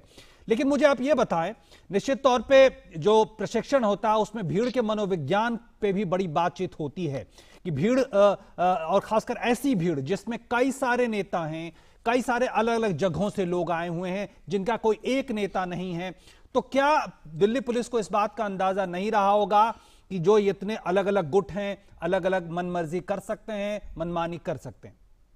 बिल्कुल, आपने बिल्कुल सही रग पे हाथ रखा है कि ये इन्होंने ये कहा कि हम लीडरशिप देंगे, हर एक आदमी जो रूट पे चलेंगे हम आगे आगे चलेंगे और हमारे वॉलंटियर्स होंगे, ये एश्योरेंस इन्होंने दिया था। लेकिन ये जो ट्रैक्टर रैली फिर उग्र हो गई, लीडरलेस हो गई, कोई इनका लीडर रहा नहीं, क्योंकि ये लीडर्स तो जानबूझ के हटना चाहते थे। उनको ये चाहते थे कि हम इस बात का विश्वास में दिल्ली पुलिस को लेके इनसे ले लें, उसके बाद इनको खुला छोड़ दें। और खुला छोड़ने का नतीजा ये हुआ कि उस भीड़ का कोई लीडरशिप नहीं रहा। और ऐसी भीड़ जब होती है, तो मैं प्रैक्टिकली बताता हूं, तो इस प्रकार की भीड़ कोई भी कंट्रोल करना इसको इतना आसान नहीं होता है। और ग्राउंड पे जो रियलिटी है, हमने तो कई बार फेस किया, मैं तो 84 रॉइट्स भी फेस किया है तो वो सारी चीजें जब होती हैं तब देखना पड़ता है कि अब हमें क्या करना है। तो जो ऑफिसर ऑन ग्राउंड है उसको कई बार अपना डिसीजन खुद भी लेना होता है कि वो वेट नहीं कर सकता कि आगे क्या करना है क्या नहीं करता। लेकिन इसमें पुलिस को पूरा ब्रीफ ये किया गया था कि हो सकता है कि ये इतना ज्यादा उत्पात मचाए कि गोली चलवाने के लिए ये उकसाए हमको, लेकिन हमने गोली नहीं चलानी, हमने कम से कम बल प्रयोग करके इसको कंट्रोल करना है। लेकिन एक बात आपने सवाल पूछा कि लाल किले तक कैसे पहुंच गए, इसमें मैं आपको बताऊं कि इनकी तो इच्छा थी, शुरू से पहले कह रहे थे हम लाल किला, और बल्कि ये तो राजपथ जाने की बात कर रहे थे, और मैं दिल्ली पुलिस को सलाम करता हूं, उनको राजपथ तक जाने नहीं दिया। ल्यूटन जोन में ये जाना चाहते थे, राष्ट्रपति भवन, पार्लियामेंट और पीएम हाउस तक ये जाने की इनकी इच्छा थी।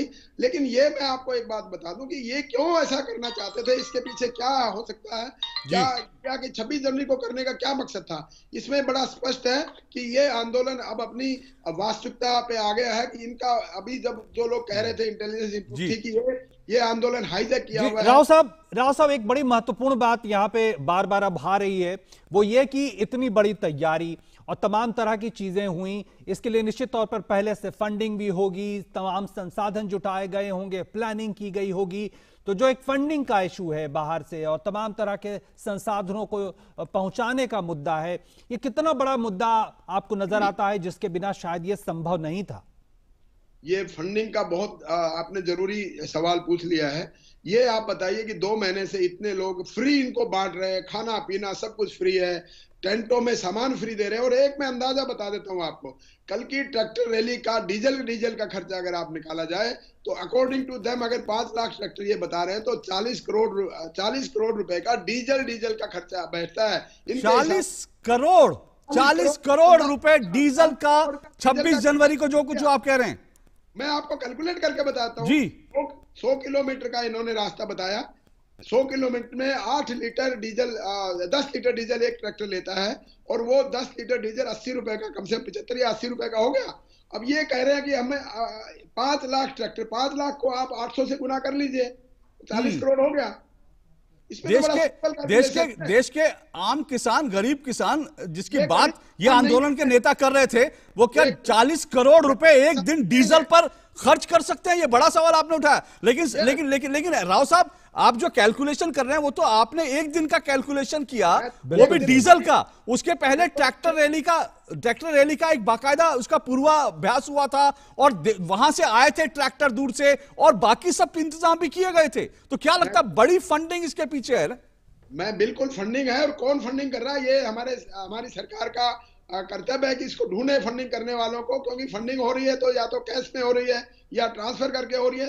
इस फंडिंग का देखना बड़ा जरूरी है। तो ये जो बातें आप कह रहे हैं ये एक बड़ी साजिश की तरफ इशारा करते हुए दिखती है अशोक, और देखा जाए तो ये इसके तार बहुत आगे तक जुड़ते हुए दिखाई दे रहे हैं। एक बड़ा मसला राव साहब ये भी यहां उठता है कि जो पब्लिक प्रॉपर्टी, जो सार्वजनिक संपत्ति का नुकसान हुआ है, चाहे वो बसें हों, चाहे वो रास्ते हों, चाहे वो फुटपाथ हों, ग्रिल हो, और तमाम तरह की चीजें हैं, किसकी जिम्मेवारी होगी? इन तरह के अवसरों पे दिल्ली पुलिस कैसे इस मामले का निपटारा करती है? कैसे ये मामला अब आगे बढ़ेगा? राव साहब, इसका लीगल एंगल भी आप बताइए, क्योंकि आप अब जो है बाकायदा प्रैक्टिस करते हैं, लॉयर हैं, तो इसका लीगल एंगल भी आप जरूर बताइएगा।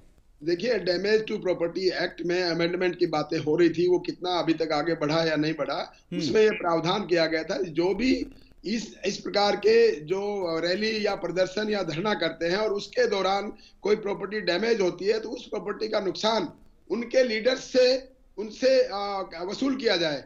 ये अभी प्रावधान चल रहा था, यह प्रपोजल है, ये अभी पास हुआ नहीं है। लेकिन ये जो आपने पूछा है, इसकी जिम्मेवारी सिर्फ और सिर्फ इनके लीडर्स की है, जिन्होंने ये कहा कि हम पीसफुल रहने देंगे। लेकिन अगर ये पीसफुल नहीं करवा पाए अपनी वाली, तो अपनी जिम्मेवारी से बच नहीं सकते ये लोग। इनकी अब ये जिम्मेवारी है कि जितना नुकसान हुआ है वो उसकी भरपाई वो खुद करेंगे। ठीक है जी राव साहब, आपसे मैं आपके पास आता हूं 2 मिनट में फिर से। इस बीच में ये भी बता दूं, हमारे साथ बलबीर सिंह जी जुड़े हुए हैं, मोहन गार्डन के SHO हैं, और आप देख रहे हैं बलबीर सिंह जी, उनके वो घायल हैं, उनके ऊपर भी हमला हुआ था, उपद्रवियों ने, गुंडों ने उनके ऊपर भी हमला किया था। और बलबीर जी, सबसे पहले तो अभी LN राव साहब और पूरा देश कह रहा था कि दिल्ली पुलिस को और जो तमाम आप जैसे लोग थे जिन्होंने इन हमलावरों को दिल्ली की, देश की राजधानी दिल्ली में 26 तारीख को कोई बड़ी वारदात नहीं करने दी, उसके लिए हम सब आपको सलाम कर रहे हैं। आपके साथ क्या हुआ था, कैसे आपको चोट लगी और कौन लोग थे और किस तरह से आप पर हमला किया गया था, ये देश समझना चाहता है, जानना चाहता है। ये जो भी ये सिख किसान थे जो टीकरी बॉर्डर पे स्टेशन थे, वो ही अपना जो ट्रैक जिसपे दिया गया था परेड का, वो परेड का ट्रैक तोड़ कर आए थे और उस नजफगढ़ रोड के ऊपर घासीपुरा पिकेट है, वहां पर आकर हमने इनको स्टॉपेज किया था, ब्लॉकेड किया हुआ था। उनको रोकने में हमारी पूरी फोर्स लगी, उनको वार्न किया गया, समझाया गया हर तरीके से, लेकिन वो किसी भी तरह से काबू नहीं थे। कम से कम भी 20-25 हजार की स्ट्रेंथ थी और वो स्ट्रेंथ आकर तोड़फोड़, ट्रकों में, बसों में, मारपीट पे उतारू, ट्रैक्टर गलत तरीके से चलाना, पुलिस वालों पे पूरा अटैक, और नशे में थे। नशे में से मतलब आप कह रहे हैं कि ये लोग सब दिन के वक्त, सुबह के वक्त जो है ये लोग शराब पिए हुए थे, आप ये कह रहे हैं? मैं 3 बजे के करीब वक्त था वो, जिस टाइम हमारे ऊपर ये आए, तो उस टाइम ये नशे में दिख रहे थे बिल्कुल। तो जिस हिसाब से ये मोटिवेट होके आए हुए थे, उनका इरादा दिल्ली में कूच करके सारा लॉ एंड ऑर्डर डिस्टर्बेंस करना था। तो आप ये कह रहे हैं बलजीत जी कि पहले से तैयारी थी उनकी, पहले से उन्होंने पूरी योजना बनाई हुई थी कि कैसे रूट से भटक कर आगे बढ़कर दूसरे इलाकों तक जाना है? बिल्कुल, वो दरअसल उन्होंने मंजूरी तो दे दी थी कि हम जो हमारा ट्रैक बनाया हुआ है उसी पे करें, लेकिन वो उसके साथ ही वो तोड़ने के लिए तैयार थे और वो उन्होंने किया। इसलिए हमने कंटीजेंसी रूट ऑलरेडी बनाए हुए थे, इंतजाम था, तो फौरन उनको काबू करने के लिए भी दूसरे ट्रैक चेंज किए गए। आपके ऊपर जो हमला हुआ था बलजीत जी, आपके ऊपर जो हमला हुआ वो कैसे हुआ था? कैसे आपको जो चोट लगी वो कैसे लगी? क्या आपको किस चीज से आपके ऊपर हमला क्यों हुआ? वो दरअसल क्या है, झंडे के अंदर बड़े बड़े डंडे बांध के लाए हुए थे, बड़े लठ, और उनको उन्होंने एज वेपन यूज किया। एक आदमी जो बस को तोड़ रहा था, उस आदमी को हम काबू करके डिटेंशन के लिए ले जा रहे थे, मैंने दोनों हाथों से उसे पकड़ा हुआ। तो उसकी सपोर्ट में 2-3 आदमी और आए, उन्होंने झंडे का जो डंडा है अभी, वो मेरे दोनों हाथों पे वार किया। एक बार एक हाथ पे किया, जब वो दूसरा हाथ फिर भी मैं खींच रहा था उसे, तो उसके बाद दूसरे हाथ पे उन्होंने मेरे दोनों हाथ फ्रैक्चर किए और उस आदमी को छुड़ाया। अब ये बताएं बलजीत जी, ऐसी स्थिति जब हो गई, जब आप कई पुलिसकर्मी ऐसा लगा भीड़ के बीच में घिर चुके हैं, तो कितना इस समय आप लोगों ने कैसे संयम बरता, कैसे उस हालात से निपटा? क्या अधिकारियों के निर्देश थे ऐसे वक्त के लिए? हमारे अधिकारियों के आदेश यही थे कि हर हाल में, देखो वो किसान हैं, हमारे देशवासी हैं, हमें उनको हर तरह से समझाना है, कोई भी ऐसा रिएक्शन हमारी तरफ से ना हो जिससे सिचुएशन खराब हो। लेकिन बलबीर जी, हमने किया। बलबीर जी, जो कुछ हुआ हमने उस चीज को झेला, लेकिन कुल मिला के अपनी सिचुएशन कंट्रोल में रखी, वरना हमारा कोई भी गलत स्टेप उसको कुछ और ही रूप दे देता। बलजीत जी, आप कह रहे हैं किसान, हर आदमी ने, पुलिस को ऑलरेडी सीनियर्स की तरफ से ब्रीफिंग थी कि प्रॉपर एविडेंस कलेक्शन करे, अगर कोई आदमी ऐसा करता है तो उसको उस हिसाब से कंट्रोल किया जाए, उसके अगेंस्ट लीगल एक्शन लेंगे। हम कोई भी ऐसा कोई बायस्ड कोई इलीगल एक्शन नहीं लेंगे और अपना संयम बरतेंगे, वो जो हमने परफॉर्म किया। बलजीत जी, आप कह रहे हैं किसान हैं इसलिए, और आप अपने देश के निवासी हैं, इसमें तो कोई दो राय नहीं, पर किसान है नहीं आप तो इस पर, क्योंकि जो आप बता रहे हैं 3 बजे अगर कोई व्यक्ति शराब पीकर दिल्ली में इस तरह से, और हमने राकेश जी, जो आप कह रहे हैं कि जो झंडे में जो बड़े बड़े डंडे थे, और राकेश टिकैत का जो बयान है वो इसी संदर्भ में उन्होंने कहा था कि समझ जाइयो और झंडा लेकर आना, और झंडे के साथ डंडा लेकर आना, डंडा गोची जो मिले लेकर आना, समझ जाइयो।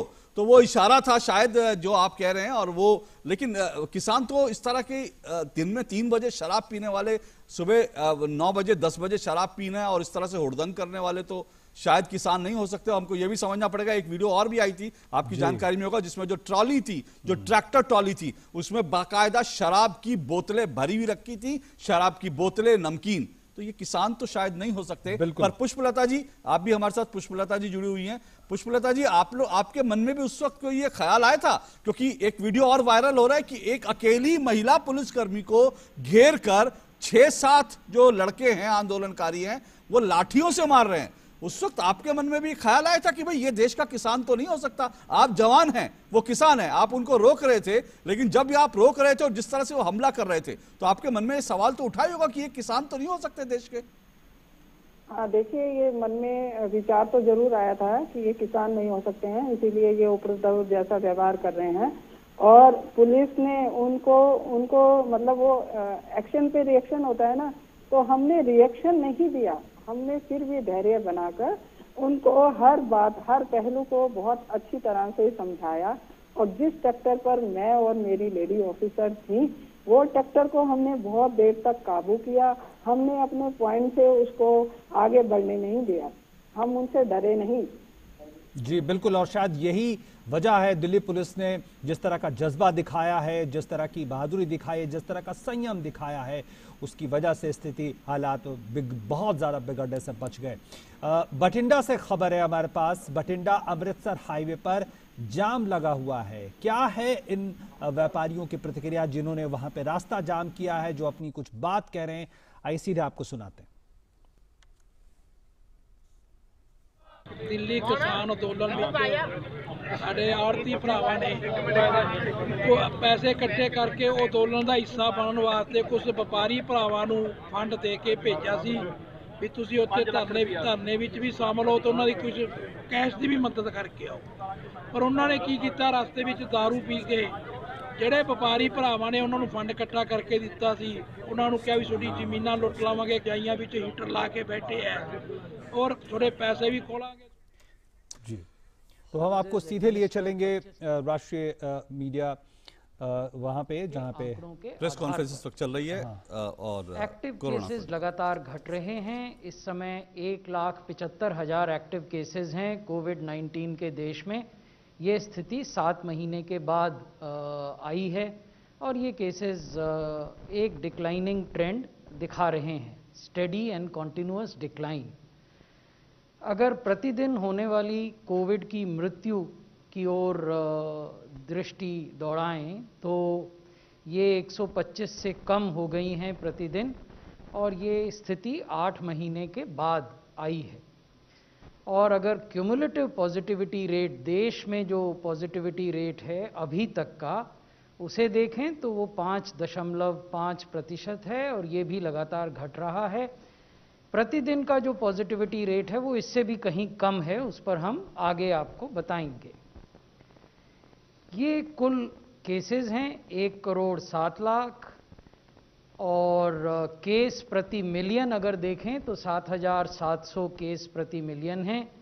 एक्टिव केसेस जैसा मैंने आपको बताया 1,73,000 हो गए हैं और ये कुल केसेस के केवल 1.62% हैं। मृत्यु प्रति मिलियन 111 हैं, ये विश्व के सबसे कम मृत्यु के आंकड़ों में से हैं। और अगर टेस्ट देखें तो 19 करोड़ से ज़्यादा टेस्ट देश में हो चुके हैं। टेस्ट प्रति मिलियन 1,40,000 है। पॉजिटिविटी जैसा मैंने आपको बताया था कि क्यूमुलेटिव पॉजिटिविटी 5.5 है और जो लास्ट वीक की पॉजिटिविटी है वो 1.81 है। इसमें भी लगातार गिरावट देखी जा रही है। केस फर्टिलिटी रेट भी गिर रहा है, 1.44% है। Overall cumulative case fertility rate is only 1.44%. However, if we look at last week's case fatality rate, then it is even lower, it's 1.07. 2 राज्य अभी भी ऐसे हैं जहां 40,000 या इससे ज़्यादा केसेस हैं। ये हैं केरल जहां 72,000 से ज़्यादा एक्टिव केसेस हैं और महाराष्ट्र जहां 44,000 से ज़्यादा एक्टिव केसेस हैं। जैसा हम आपको बार बार बताते हैं, एक्टिव केसेस का अर्थ है कि ये लोग या तो अस्पतालों में हैं या होम आइसोलेशन में हैं और मेडिकल केयर के अंतर्गत हैं। अगर आप हर दिन आने वाले नए केसेस के ग्राफ को देखें, हमने आपको 7-डे मूविंग एवरेज दिखाया है इस ग्राफ में, तो आप ये पाएंगे कि ये लगातार गिर रहा है। जो इसका हाईएस्ट पॉइंट था, जो पीक था डेली न्यू केसेस का, वो हमने मिडिल सितंबर में देखा, when daily new cases had touched a high of 95,000 and now they have continuously declined. पिछले 24 घंटे में 11,666 नए केस हुए हैं। अगर हम प्रतिदिन होने वाली मृत्यु का ग्राफ देखें तो ये 130 8 महीने के बाद उससे भी कम हो गई हैं। 123 मृत्यु पिछले 24 घंटे में दर्ज की गई देश में कोविड से। और यहाँ भी आप देखेंगे जो हाईएस्ट पॉइंट था ये मिड सितंबर में हुआ और उसके बाद फिर ये लगातार घटता जा रहा है। लेकिन विश्व में स्थिति ऐसी नहीं है। हमने आपको दिखाया है प्रतिदिन होने वाले नए केस यूएसए में, यूके में, फ्रांस में, रशिया में, जर्मनी में और भारत में। तो जो वेस्ट के देश हम आपको दिखा रहे हैं, जो वेस्टर्न इकोनॉमीज़ हैं, जो अधिक डेवलप्ड हैं, जिनकी स्वास्थ्य व्यवस्था बेहतर है, वहाँ मल्टीपल पीक्स आ चुके हैं जो आप इसमें देखेंगे। कई जगह वो पीक अभी भी चल रहे हैं। तो ये चिंता का विषय है और ये दिखाता है कि किसी भी देश में जो भी बेनिफिट हमने अनेक प्रयासों से प्राप्त किए हैं वो जरा सी भी चूक होने पर गंवाए जा सकते हैं। Therefore, there is a need to be continuously on guard and to adopt COVID appropriate behavior going forward. अब अगर विश्व में मृत्यु को देखें, कोविड से होने वाली मृत्यु को, तो आप देखेंगे कि यूएसए में ये लगातार बढ़ रही हैं।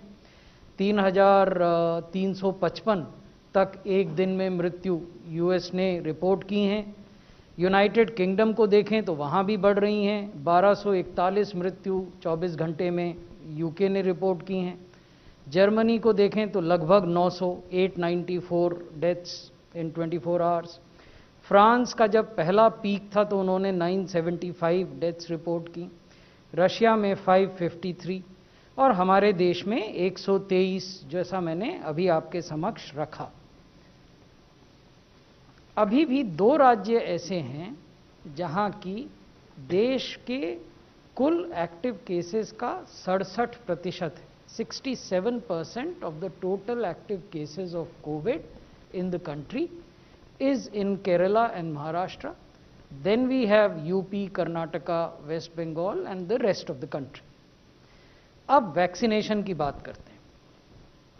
ये ग्लोबल कंपैरिजन है। हमारा देश फास्टेस्ट था to reach the first 1 million vaccinations. भारत में ये 6 दिन में हुआ, यूएस में 10 दिन में हुआ, स्पेन में 12 दिन में, इजराइल में 14 दिन में, यूके में 18 दिन और इटली में 19, जर्मनी में 20 और यूएई में 27। तो ये तो पहले 1 मिलियन की कहानी है। अब हम आपको बताते हैं कि 26 जनवरी तक विश्व के देशों में कुल हुए वैक्सीनेशन की क्या स्थिति है। ये 26 जनवरी के आंकड़े इसलिए क्योंकि ये हमारी वेबसाइट से नहीं है, ये अवर वर्ल्ड इन डाटा एक एस्टैब्लिश्ड वेबसाइट है जो सभी देशों के आंकड़ों को प्रस्तुत करती है। ये वहाँ से लिए गए हैं। अपने देश के लेटेस्ट आंकड़े मैं आगे आपको बताऊंगा। यहाँ जो महत्वपूर्ण बात है वो ये है कि इस ग्राफ में जो देश दिखाए गए हैं उन्होंने दिसंबर के पहले सप्ताह में वैक्सीनेशन शुरू कर दिया था। That means that most of the countries here are showing their progress of 50+ days. They have done vaccination for 50 days. Whereas India on 26th of January had done vaccination only for 11 days. ये बड़ा अंतर है।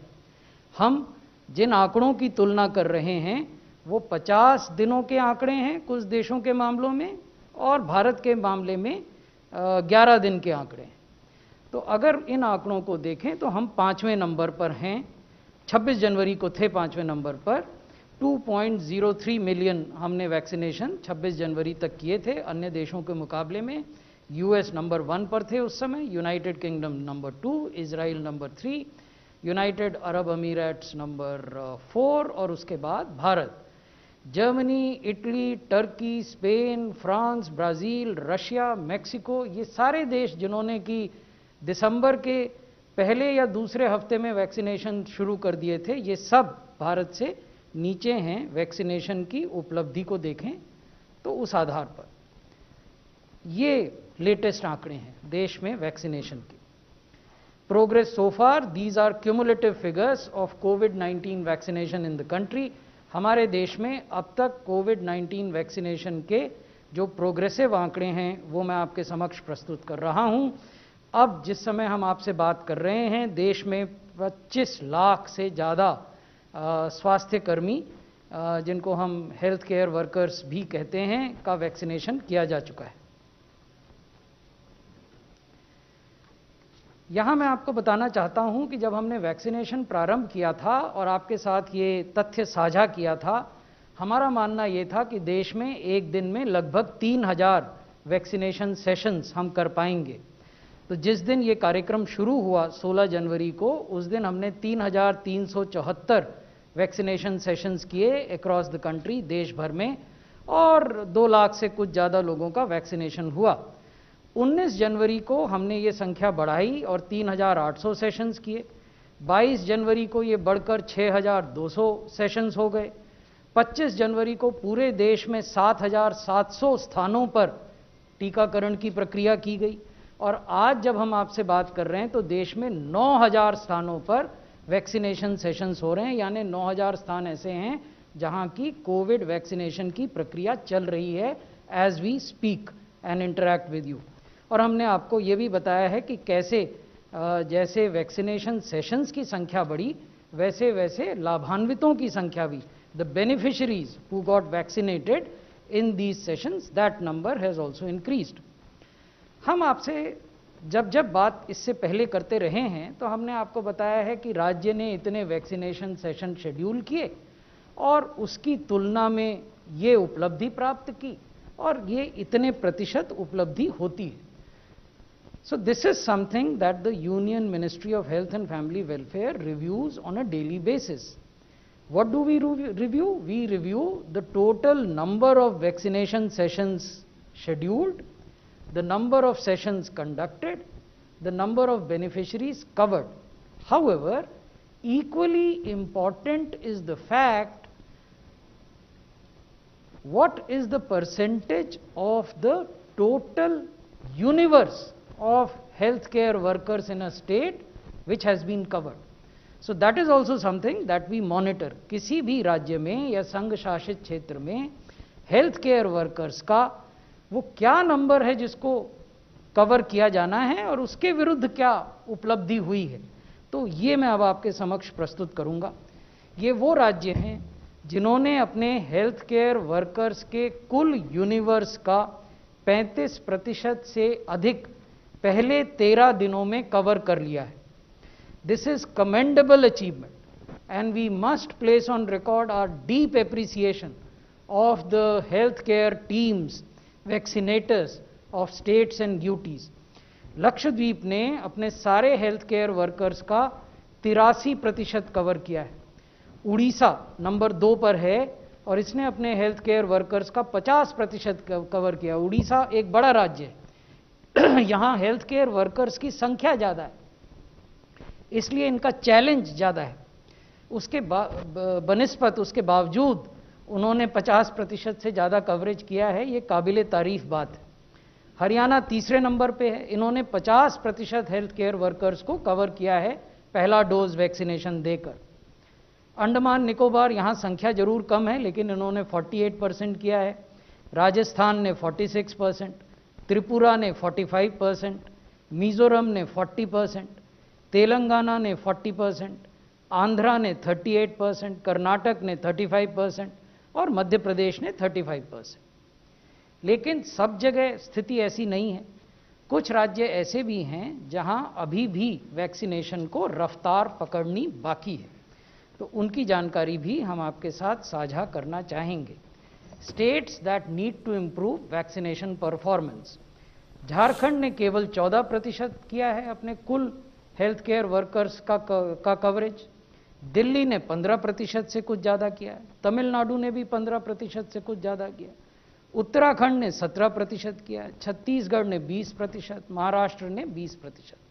ये बड़े राज्य, यहाँ health care तो स्वास्थ्य मंत्रालय की प्रेस वार्ता आप सुन रहे थे और साफ तौर पर इसमें आंकड़ों के जरिए बताया गया कि लगातार जो कोरोना के मामले हैं वो घट रहे हैं और इसके अलावा पिछले 24 घंटों में 11,000 से कुछ ज़्यादा मामले सामने आए हैं और इस वक्त देश में कुल सक्रिय मामले सिर्फ 1,73,000 के आसपास हैं। तो लगातार कोरोना के खिलाफ जंग में भारत लगातार हर रोज़ नई उपलब्धियाँ हासिल कर रहा है।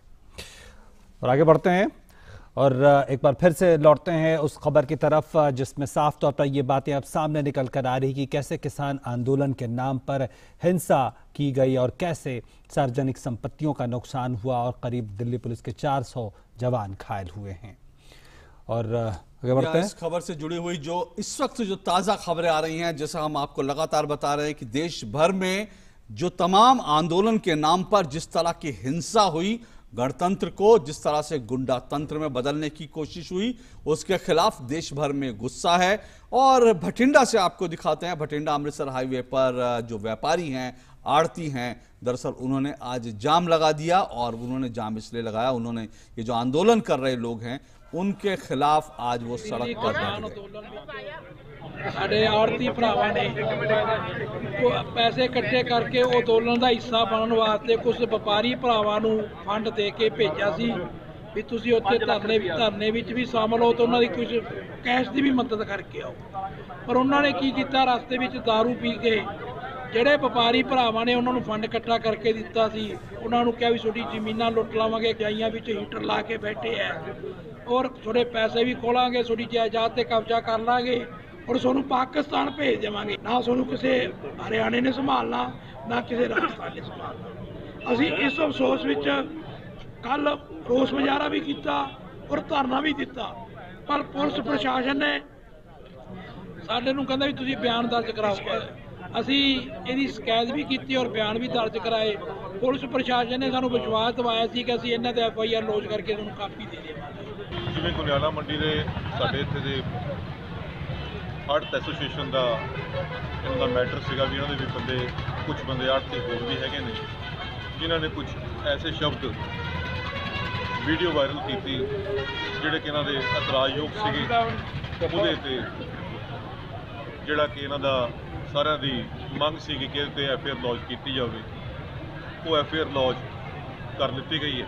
ये मामला गोंडाला मंडी का जी आड़ती एसोसीएशन का आड़ती एसोसीएशन के रमेश का अपना सनक दरखास्त मसूल हुई थी। अश्विनी कुमार पुत्र साधू राम, रमेश कुमार पुत्र बिशन दयाल ते मोहन ढिंगरा पुत्र श्री राज ढिंगरा वासन गोंडाला मंडी कि उन्होंने जोड़े 4 बंदे के कुछ नामनी बंदे ने उन्होंने जाति प्रति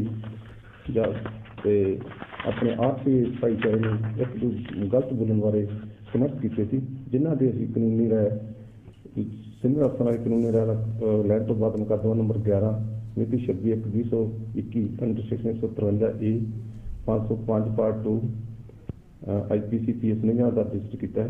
मुकदमा अंडर इन्वेस्टिगेशन नहीं, अजे गिरफ्तारी नहीं हुई, रेड किए जा रहे हैं। हाँ, इन्होंने बंदों ने एक जो जसपाल सिंह से वो वालों वीडियो जी बना के भेजी गई सी हरजिंदर सिंह मान वालों आडियोस। हुण जो जिन्हों के खिलाफ मुकदमा दर्ज है ये भी आरती ने गोंडाला मंडी के, इन्होंने कुछ बंदों की मदद नाल आदि पिंडों के कुछ बंदों धरना लाया सी ते अज सानूं इन्हां दा जिहड़ा मसला सॉल्व होने की पूरी उम्मीद। ये धरना ला के मंग कर रहे हैं भी जिहड़े साडे बंदे ने हरजिंदर सिंह मान ने जसपाल सिंह ने कुछ बोलिया सी इस संबंधी माफी मंगण नूं तैयार सी, साडे ते मुकदमा दर्ज है भी मुकदमा साडा ये आरती जिहड़े कैंसल करा। तो सुना आपने जो आड़ती व्यापारी बैठे हुए थे भटिंडा अमृतसर हाईवे पर, वो क्या कह रहे थे। वो कह रहे थे कि दरअसल हमने जो आंदोलनकारी हैं, किसान के नाम पर, आंदोलन के नाम पर हमने पैसा इकट्ठा किया, पैसा इकट्ठा करके हमने इन आंदोलनकारियों को दिखा दिया, लेकिन आंदोलनकारी उस पैसे से शराब उन्होंने पी और शराब पीकर उल्टा आड़ती जो व्यापारी हैं उन्हीं को आकर गालियां देने लगे और उनको कहा कि तुमको पाकिस्तान भेज देंगे।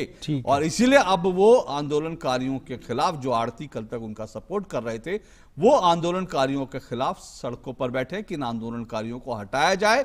और इस तरह का जो पूरा भाव है, इस तरह की जो चीजें हैं, वो देश भर में हर जगह से आ रही हैं और हम आपको लगातार वो दिखाते रहेंगे। लेकिन हमारे संवाददाता एक बार फिर से जुड़े हुए हैं, अनुज यादव हमारे साथ जुड़े हुए हैं जो सिंघू बॉर्डर पर। अनुज, क्या क्या अपडेट है आपका इस वक्त? पुलिस और वहां पर जो तमाम दिल्ली देहात विकास मंच के लोग पहुंचे थे और जो कह रहे थे कि भाई इन आंदोलनकारियों से खाली कराना है, सिंघू बॉर्डर को खाली कराने की मांग बहुत तेजी से स्थानीय लोग कर रहे हैं, क्योंकि उनका व्यापार, उनका धंधा, उनका काम सब 2 महीने से बंद है। तो अब क्या कुछ वहां पर अपडेट है? देखिए अशोक, अगर आप सिंघू बॉर्डर से अगर आप करनाल की तरफ चलेंगे तो करीब 6 से 7 किलोमीटर का वो इलाका है जिस पर ये कब्जा करके सड़क पर बैठे हुए हैं। वहां पर हजारों दुकानें हैं, हजारों ढाबे हैं और कई दुकानें हैं, वो पिछले 2 महीने से बिल्कुल बंद हैं। ऐसे में जो दिल्ली के आसपास के सही मायने में जो किसान हैं, जो यहाँ के व्यापारी हैं, जो स्थानीय लोग हैं, अब उन्होंने ये मोर्चा इसलिए खोला है क्योंकि अब कहीं ना कहीं इन प्रदर्शनकारी किसानों की हकीकत देश के सामने आ चुकी है। अब वो चाहते हैं कि जिस तरीके से देश का मान को और देश के गौरव को बदनाम करने की कोशिश की गई है, तिरंगे झंडों को उतारा गया है, अब उसके बाद इनको यहां से हटना चाहिए।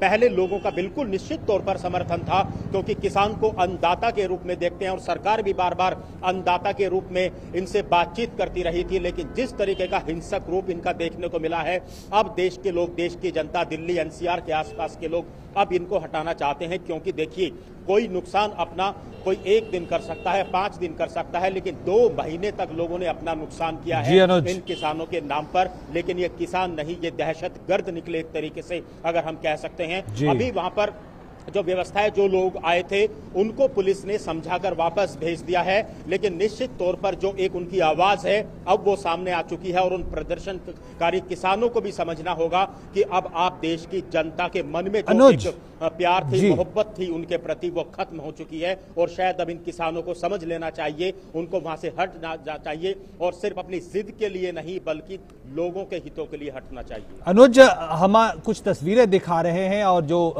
सीमाई इलाकों से आ रही है जहां पे आंदोलन चल रहे थे, और तस्वीरें ये बता रही हैं कि वहां से कुछ जो बैरिकेड्स थे वो हटाए गए हैं, कुछ इलाकों को खाली कराया गया है। क्या आप बता सकते हैं कि इस वक्त क्या कुछ इलाके खाली हुए हैं, जहां तक सिंघू बॉर्डर या फिर टीकरी बॉर्डर की बात करें, क्या इस तरह की कुछ खबरें आप तक पहुंची हैं? देखिए, इस बात को हम पूरी तरीके से हम डीडी न्यूज के माध्यम से अपने दर्शकों के सामने साफ कर दें कि किसी भी जोर जबरदस्ती से वहां कुछ अभी खाली नहीं कराया गया है। लोग जो आए थे, जो अपनी उन्होंने मांग रखी थी कि इनको हटा दिया जाए, ये बात रखी गई थी। और दूसरी बात है, कुछ बैरिकेडिंग जो हटाने की बात आई थी वो इसलिए क्योंकि खुद किसान वहां से कुछ किसान जाना चाहते हैं जो इन हिंसक प्रदर्शनकारियों के अब साथ नहीं है। उनको जगह दी गई थी, अनुज आप अपनी बात हटाया गया था। और अनुज आप अपनी बात कहते रहे, लेकिन जो दृश्य थे, मैं एक बार फिर से कहूंगा प्रोड्यूसर से वो दृश्य भी दिखाया, क्योंकि जो अनुज बात कह रहे हैं उसकी पुष्टि करने वाले वो दृश्य हैं। ये देखिए आप, सिंघू बॉर्डर के दृश्य हैं, जहां जो टेंटों में बैठे थे लोग, वो अपने टेंट और अपने चद्दर, अपने जो सामान है तब समेटते हुए, अपने जो बिस्तर, बोरिया बिस्तर समेटते हुए, ये दृश्य भी आप देख रहे हैं। जी अनुज, बोलिए आप।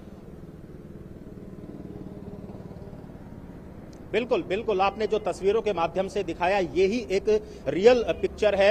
ये किसानों को देखिए, किसी ने नहीं हटाया, अभी भी सिर्फ आग्रह किया जा रहा है, अपील की जा रही है कि आप लोग जो हैं अब इस प्रदर्शन को बंद कीजिए। अब हकीकत सामने आ चुकी है, अब लोग वास्तव में लोग जो हैं वो परेशान हैं। ये लोग खुद जा रहे हैं, उस बैरिकेडिंग को हटा के इन लोगों को जाने का रास्ता दिया गया है और उस बैरिकेडिंग को वहां से हटाकर थोड़ा आगे की तरफ खिसकाया गया है। हालांकि मैं आपको दर्शकों को ये बता दूं, ये दृश्य नोएडा के हैं, लेकिन अनुज जो कह रहे हैं वो सिंघू बॉर्डर पर भी ऐसे ही नजारे हैं जो अनुज बता रहे हैं। जो अभी हमने दृश्य दिखाए वो नोएडा बॉर्डर के थे, जहां नोएडा की नोएडा दिल्ली के बीच जी रास्ता। जी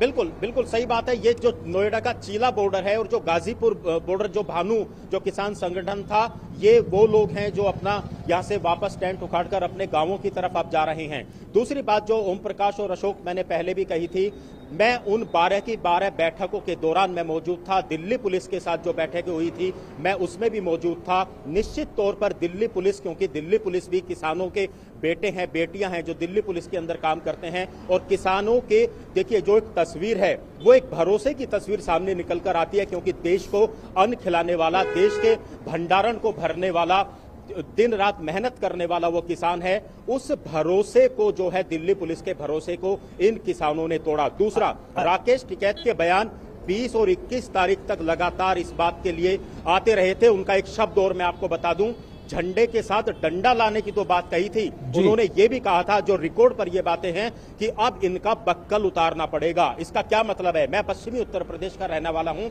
बक्कल उतारने का जो एक मतलब है वो बहुत ही गलत मतलब है। इसका मतलब होता है कि लोगों को मार पीट कर उनको ठीक कर दिया जाएगा। इस तरह की बातें और इस तरह की जो लैंग्वेज राकेश टिकैत ने बोली थी, कहीं ना कहीं ये एक भड़काने की कोशिश की गई थी और इसी वजह से दिल्ली पुलिस ने भड़काने का मामला भी राकेश अनुज जैसा कि आपने बताया और हमारे दर्शक भी जानते हैं कि लगातार आप किसान आंदोलन को कवर करते रहे और तमाम किसान नेताओं से, सरकार के प्रतिनिधियों से भी बातचीत होती रही। ये बताएं कि जिस तरह से बीच बीच में भी खबरें आती थी कि कुछ संगठन कह रहे हैं कि सरकार ने ये कहा है कि 1.5 साल तक कानून को होल्ड कर देते हैं, फिर कुछ और किसानों की मांगों को माना, सरकार ने का एमएसपी पे भरोसा दिया। उसके अलावा जो पहले एसडीएम कोर्ट की बात थी उससे भी न्यायपालिका तक उसको आगे बढ़ाने की बात कही गई शिकायत के स्तर पे, अगर वैसी स्थिति आती। तो सरकार लगातार खुले दिल से बात कर रही थी और कई किसान संगठन भी इस बात की कह रहे थे कि अब बात को समाधान की ओर ले जाया जाए, लेकिन कुछ ऐसे संगठन थे, कुछ ऐसे लोग हावी थे जो उन आवाज़ों को शायद सामने नहीं आने दे रहे थे। क्या इस वक्त हम ऐसा कह रहे हैं? और जब अब 26 जनवरी को ये स्थिति हुई है, कुछ किसान संगठन अब वापस जा रहे हैं, तो जो दरारें थी वो बिल्कुल चौड़ी हो चुकी हैं और अब बिल्कुल जो एकता जो उनकी थी तथाकथित, उसका पर्दाफाश एक तरह से होता हुआ दिख रहा है। देखिए, गतिरोध तो इन संगठनों के बीच में पहले भी था। जब उस विज्ञान भवन के अंदर जब केंद्रीय कृषि मंत्री और सरकार के जो बाकी प्रतिनिधि हैं, जब उनके साथ बैठक होती थी, उस बैठक के अंदर तय किया जाता था कि आप प्रस्ताव लाइए, कानून के जिन प्रावधानों पर आपको दिक्कत है, शंका है, आशंका है, सरकार उन पर बातचीत करेगी। तो किसान इस भरोसे के साथ जाते थे कि हम जाएंगे और जो सीमाओं पर किसान बैठे हैं उनके साथ बातचीत करके हम प्रस्ताव लेकर आएंगे। लेकिन फिर कोई प्रस्ताव नहीं आता था। 4 घंटे की बैठकों के दौरान किसान सिर्फ अपनी इस बात को कहते थे कि आप कानून वापस कब ले रहे हैं। सारे कानूनों को वो समझते थे। कृषि सचिव संजय अग्रवाल कानूनों को समझाते थे, प्रावधानों पर बात करते थे, लेकिन बाद में फिर उसी जिद पर अड़ते थे। जब ये मीडिया के सामने बाहर आते थे, आपस में इस बात को तय करते थे कि मीडिया के सामने हमें क्या बोलना है, क्योंकि सरकार और किसानों के बीच वार्ता चल रही थी। ऐसे में इन बातों को बाहर लाना उस समय सही नहीं था। लेकिन जो एक अब रूप इन किसानों का देखने के मिला है, इस बात को हम कह सकते हैं कि किसानों के अंदर पहले भी एकजुटता नहीं थी। जो पश्चिमी उत्तर प्रदेश के किसान हैं, उनका एमएसपी का मुद्दा कभी नहीं रहा, वो गन्ने पर बातचीत करना चाहते थे। जो पंजाब के किसान हैं, वो एमएसपी पर बात करना चाहते थे। इन बातों को लेकर टकराव होता था कि आप तो गन्ने की बात उठाते हैं, जबकि गन्ने का कोई सवाल नहीं है। आप तो बिजली की बातों को उठाते हैं, हमें तो सिर्फ एमएसपी और कानून तक हमें अपने को सीमित रखना है, उनको हटवाना है। इस तरह की दरारों की बातें पहले हमेशा आती रही थी और पिछले दिनों के अंदर सिंघू बॉर्डर पर बैठे हुए किसानों ने इस तरह की बातें भी जो अनौपचारिक रूप से होती थी, उन्होंने कहा था कि गाजीपुर पर बैठे हुए राकेश टिकैत ही मीडिया के अंदर फुटेज खा रहे हैं। कई बार उन बातों को लेकर इनके बीच में टकराव हुआ था और मुझे आज भी वो बैठक याद है जब केंद्रीय गृह मंत्री अमित शाह के घर पर जब बैठक हुई थी, उस समय राकेश टिकैत को वहां दूसरे किसान संगठनों ने नहीं आने दिया था, क्योंकि सरकार की और किसानों की बातचीत कब होगी, कहां होगी, जो कॉन्फिडेंशियल बातें होती थी वो राकेश टिकैत उनको ट्वीट करते थे और जानकारी देते थे। और इस तरह की जो भाषा वो मीडिया के सामने भी लगातार बोलते थे, जो मीडिया के अंदर वायरल हो रखी हैं, बक्कल उतार देंगे, डंडा और झंडा लेकर आइए और गोला लाठी, अब इनका इलाज गोला लाठी से करना पड़ेगा। ये देखिए सारी चीजें जो मैं आपको बता रहा हूं, ये रिकॉर्ड में है, वायरल ये वीडियो हो चुके हैं। तो कहीं ना कहीं बार बार इस बात को हम कह रहे हैं कि इनका अंदेशा यहाँ पर किसान हित नहीं थे, इनका यहाँ पर मकसद सिर्फ और सिर्फ राजनीति करना था। और इस तरह की बातें तो पश्चिमी उत्तर प्रदेश के किसान भी कहते हैं कि बाबा टिकैत, क्योंकि नरेश टिकैत जो है बाबा टिकैत के बेटे हैं, जो किसानों के मसीहा के रूप में जानते हैं। बिल्कुल पश्चिमी उत्तर प्रदेश के किसानों के जबान से ये बात निकलती थी कि राकेश टिकैत जो है लगता है कि अब किसी ना किसी पार्टी से टिकट लेके जरूर रहेंगे और अब ये राजनीति करने के लिए वहां पर किसानों को लेकर बैठे। टिकट तो उनको पहले भी मिली थी, उनकी जमानतें जब्त हो गई थी, वो तो सब जानते हैं। 2 बार वो पहले भी लड़े थे, कांग्रेस के सपोर्ट से लड़े थे, उनकी जमानत जब्त हो गई थी, वो सब जानते हैं कितने बड़े। लेकिन कहीं ना कहीं शायद इसीलिए वो अपनी नेतागिरी जो है चमकाने की कोशिश कर रहे थे। वो तो पूरे देश ने देख लिया।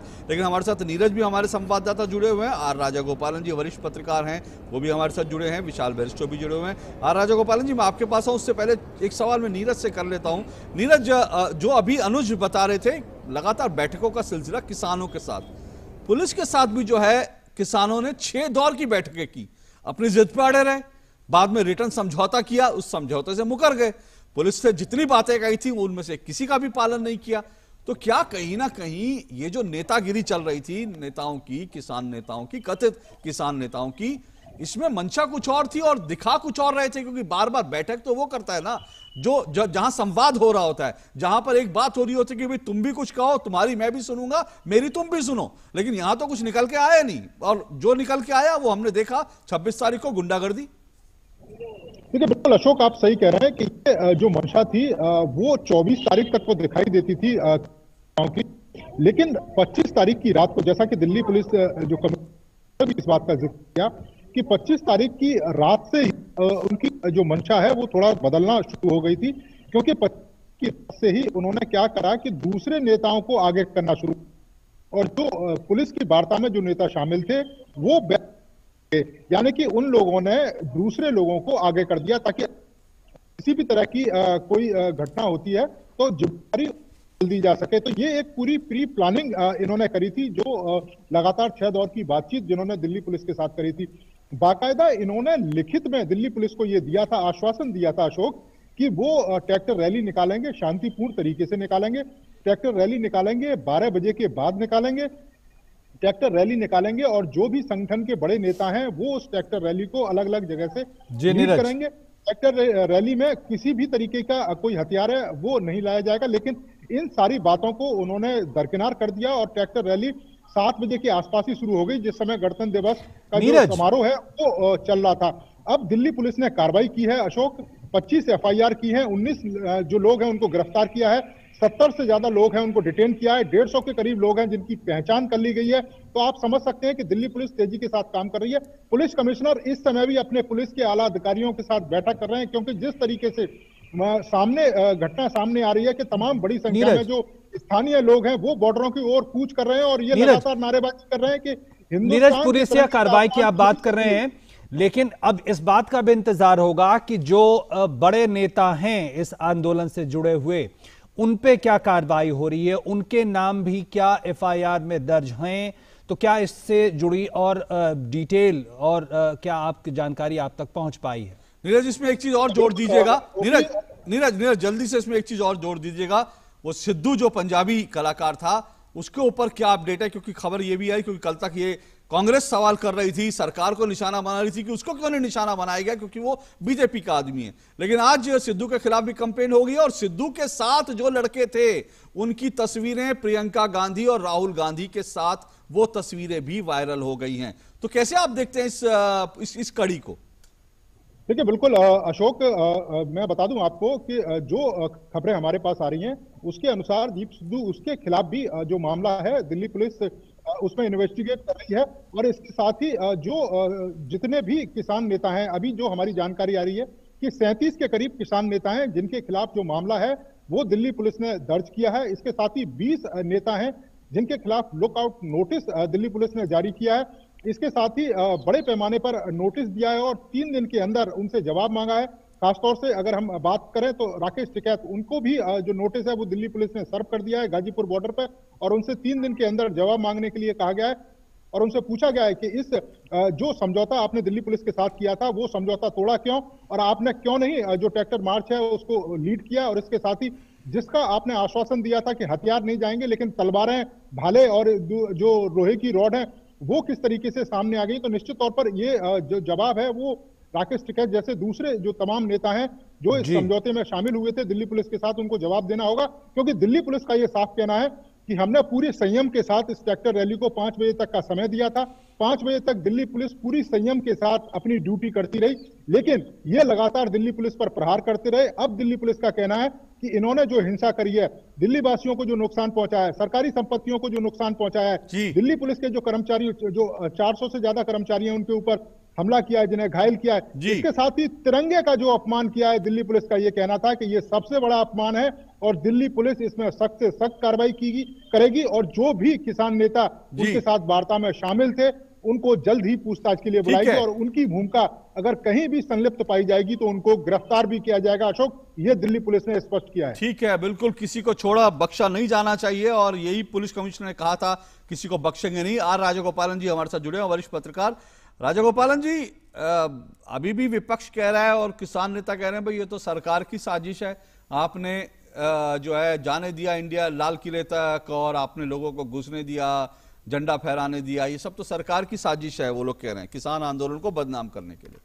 बिल्कुल गलत कह रहे हैं अशोक जी। पिछले 1 घंटे से मैं एक प्रोग्राम देख रहे थे, ये 40 करोड़ रुपया का जो पेट्रोल डीजल वगैरह खर्चा किया राउत साहब ने समझा रहे थे, उसी से मुझे एकदम चोट पहुंचा है। उसके अलावा कल आपने जो जिक्र कर रहे थे पिछले सेगमेंट में, जो ट्रैक्टर को पीछे से ये ट्रैक्टर रैली है, शराबी की रैली है, शराबी के 4 ट्रॉली से शराब पकड़ा है, नमकीन पकड़ा है।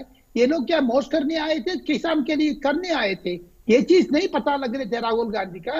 राहुल गांधी केरला में जाकर के अनशन बोल रहे हैं, उसको जो सच है, सच के अलावा सारा सब कुछ बोलने लगी है राहुल गांधी। लेकिन आपने थोड़ी देर पहले ब्रेकिंग न्यूज दिए थे, वो सचमुच मेरा पास भी जो वीडियो में शामिल है, वो प्रियंका गांधी के साथ खड़े हैं, सोनिया गांधी के साथ खड़े हैं, वो दीपक संधू के साथ।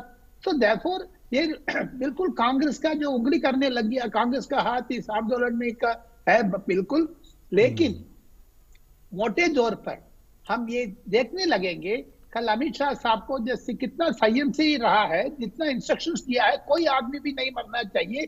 जैसे 370 लागू करने के बाद भी जम्मू कश्मीर में एक आदमी के ऊपर भी निगाह नहीं हुआ है जी। राजगोपालन साहब जी, yesterday भी नहीं हुआ है। लेकिन मुझे लगता है दिल्ली पुलिस कमिश्नर ने एक चिट्ठी लिखा है, वो चिट्ठी का नकल मेरा पास है, कॉपी, उसी से बिल्कुल पता लगता है। वो चिट्ठी हर पुलिस 400 कर्मचारियों को जो जितना भी चोट पहुंचा है उसको परिवार का लिखा है। वो सरकार ने बिल्कुल संयम रखा है। मुझे लगता है धन्यवाद का पात्र है police commissioner plus Amit Shah साहब को, जो हैंडलिंग है दी बेस्ट है जी। राजगोपालन साहब, दिल्ली पुलिस की निश्चित तौर पर तारीफ है और वो दिख रहा भी है, लेकिन पुलिस से यह भी पूछा जाएगा क्या आपके पास पहले से जानकारी नहीं थी कि इस तरह से भीड़ हरकत कर सकती है, खासकर तब जब हम ये कह रहे हैं कि पहले से तैयारियां थी उनकी कि वो इस तरह से वो करेंगे? नहीं, जो दास साहब आपने देखो उनकी जो एक रूट फिक्स किया है पश्चिम से दक्षिण तक जाने का, जो 3-4 ईयरमार्क ग्रुप है, लेकिन अचानक आप जो उत्तर से आप आ जाते हैं, जो लेकिन थोड़ा बहुत शुरू करते हैं। जैसे पिछले सेगमेंट में एक जो सब इंस्पेक्टर ने, जो लेडी प्रेमलता ने भी बोल रही थी, वो लोग पुष्पलता एकदम अचानक आ गया है। वो लोग क्यों, पुलिस भी इंसान है ना जी, उसको क्या करेगा? पुलिस वाला भी इंसान है, वो उनकी जो दिशा है राइट में जाओ, लेकिन वो लोग लेफ्ट से गुजर रहे हैं। तो देयरफॉर पुलिस को भी कमी थी, नहीं मानना सकता है। पुलिस बिल्कुल आपने संयम कर रहे थे, पुलिस का बिल्कुल श्रेय जाते हैं। विशाल बेरिस्टो, आप क्योंकि सुरक्षा जो विशाल आप सुन पा रहे हैं, न्यूज रूम से हमारे साथ विशाल बेरिस्टो जुड़े हुए हैं, लेकिन मुझे लगता है विशाल तक आवाज नहीं पहुंच रही। मैं विशाल के पास जाऊंगा, लेकिन उससे पहले अनुज आपके पास एक बार फिर मैं आता हूं। अनुज, आपने लगातार जो बैठकें थी, आपने बताया, और लगातार जितनी बैठकें थी विज्ञान भवन में होती रही, वो विज्ञान भवन में बैठकें लगातार हो रही थी और किसान जो नेता थे उनको बताया जा रहा था सब कुछ और उनसे बहुत सारे सुझाव मांगे गए थे।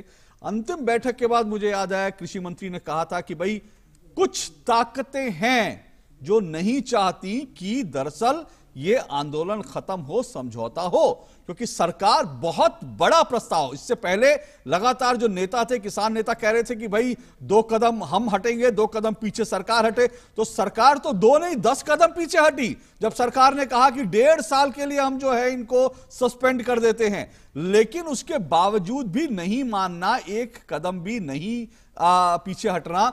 और आप पश्चिम उत्तर प्रदेश से, हरियाणा में पश्चिम उत्तर प्रदेश में एक पुरानी कहावत है कि खटोला तो यही बिछेगा, मतलब जो जिद करता है वो आदमी कहता है खटोला तो यही बिछेगा, कुछ कर लो आप।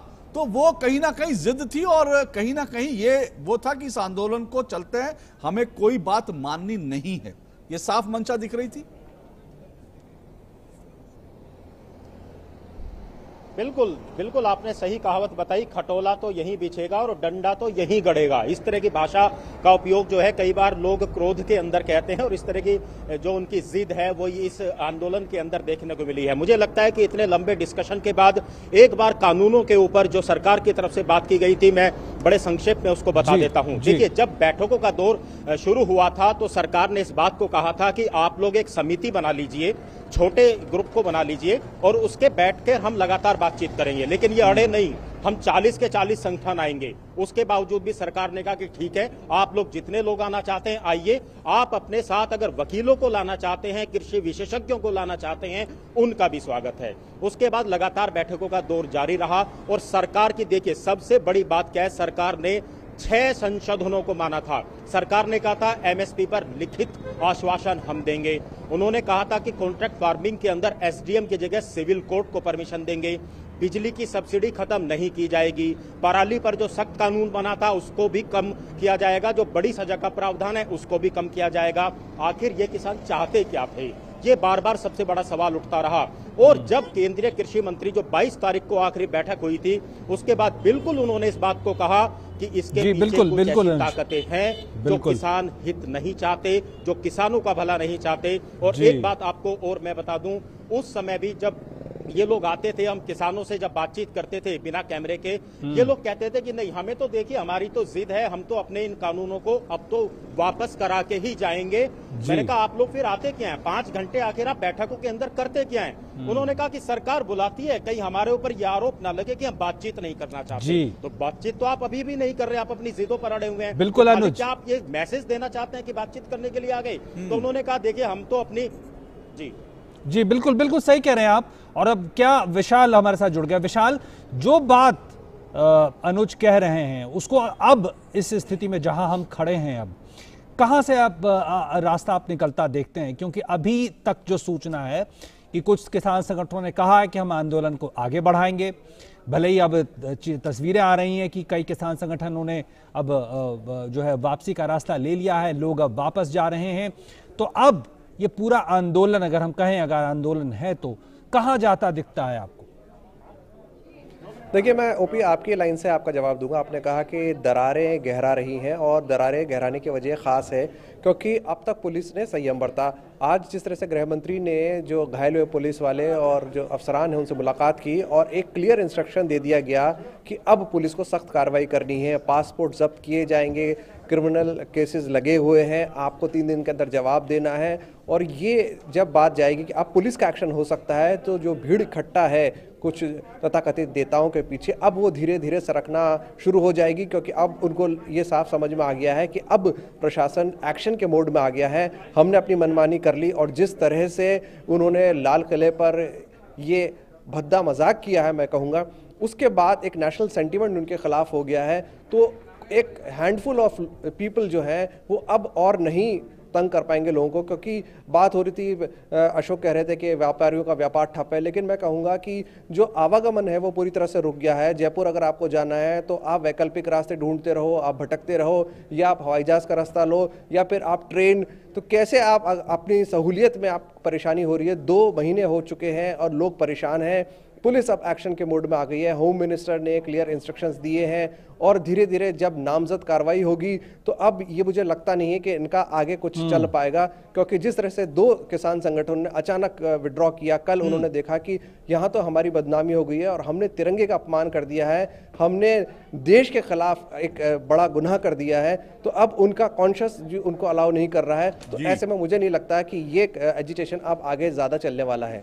जी, जब एजिटेशन की बात चल रही है तो राजगोपालन जी, आज ये सवाल बड़ा वैलिड लग रहा है मुझे, इसलिए आपसे पूछ रहा हूं। आपका लंबा एक अनुभव है कि वास्तव में क्या ये जो आंदोलन चला, ये वास्तव में कृषि जो कानून, कृषि सुधार के कानून थे, क्या ये वास्तव में आंदोलन उनके खिलाफ था? मैं इसलिए ऐसा पूछ रहा हूं क्योंकि 2-3 नेताओं के बयान मुझे याद आ रहे हैं आज। हन्नान मौला, सब जानते हैं, सीपीएम के सांसद थे, उन्होंने एक मीटिंग के बाद बयान दिया कि हम तो सरकार को हरा कर ही जाएंगे। एक ऐसा व्यक्ति जो आज किसान नेता का वेश पहने हुए है और वास्तव में एक सीपीएम का सांसद रह चुका है, वो ये कह रहा है कि हम तो सरकार को हरा कर जाएंगे। तो मकसद शायद कृषि कानून नहीं था। राकेश टिकैत 2 बार चुनाव लड़े हैं, जमानत जब्त हुई है उनकी, कांग्रेस के समर्थन से लड़े हैं। वो ये कहते हैं कि मई 2024 तक हम आंदोलन चलाएंगे। मई 2024 वो तारीख है जब देश में लोकसभा चुनाव जो हैं हो रहे होंगे। तो क्या आपको लगता है कि ये आंदोलन दरअसल कृषि कानूनों से कोई मतलब नहीं था, कहीं पे निगाहें कहीं पे निशाना? हाँ, करेक्ट। 2019 में जितना बहुमत मिली थी नरेंद्र मोदी साहब का 350 सीट, उसी में जो उसको हजम नहीं किया है 2 साल होने के बावजूद भी, वो लोग नहीं मानते हैं नरेंद्र मोदी साहब अभी प्रधानमंत्री है। इसी को असर है आनंद मुल्ला साहब का, जो अर्बन नक्सल है, माओइस्ट है, सीपीएम एमएल माओइस्ट लेनिनिस्ट है। ये लोग पता नहीं छत्तीसगढ़ से जो नक्सल से, आंध्रा से, वेस्ट बंगाल से घुस गया इधर। लेकिन जैसे टुकड़े गैंग जेएनयू में थे, ऐसे वो लोग भी जाकर के किया। शहीद बाग लोग भी उधर पहुंच गया है।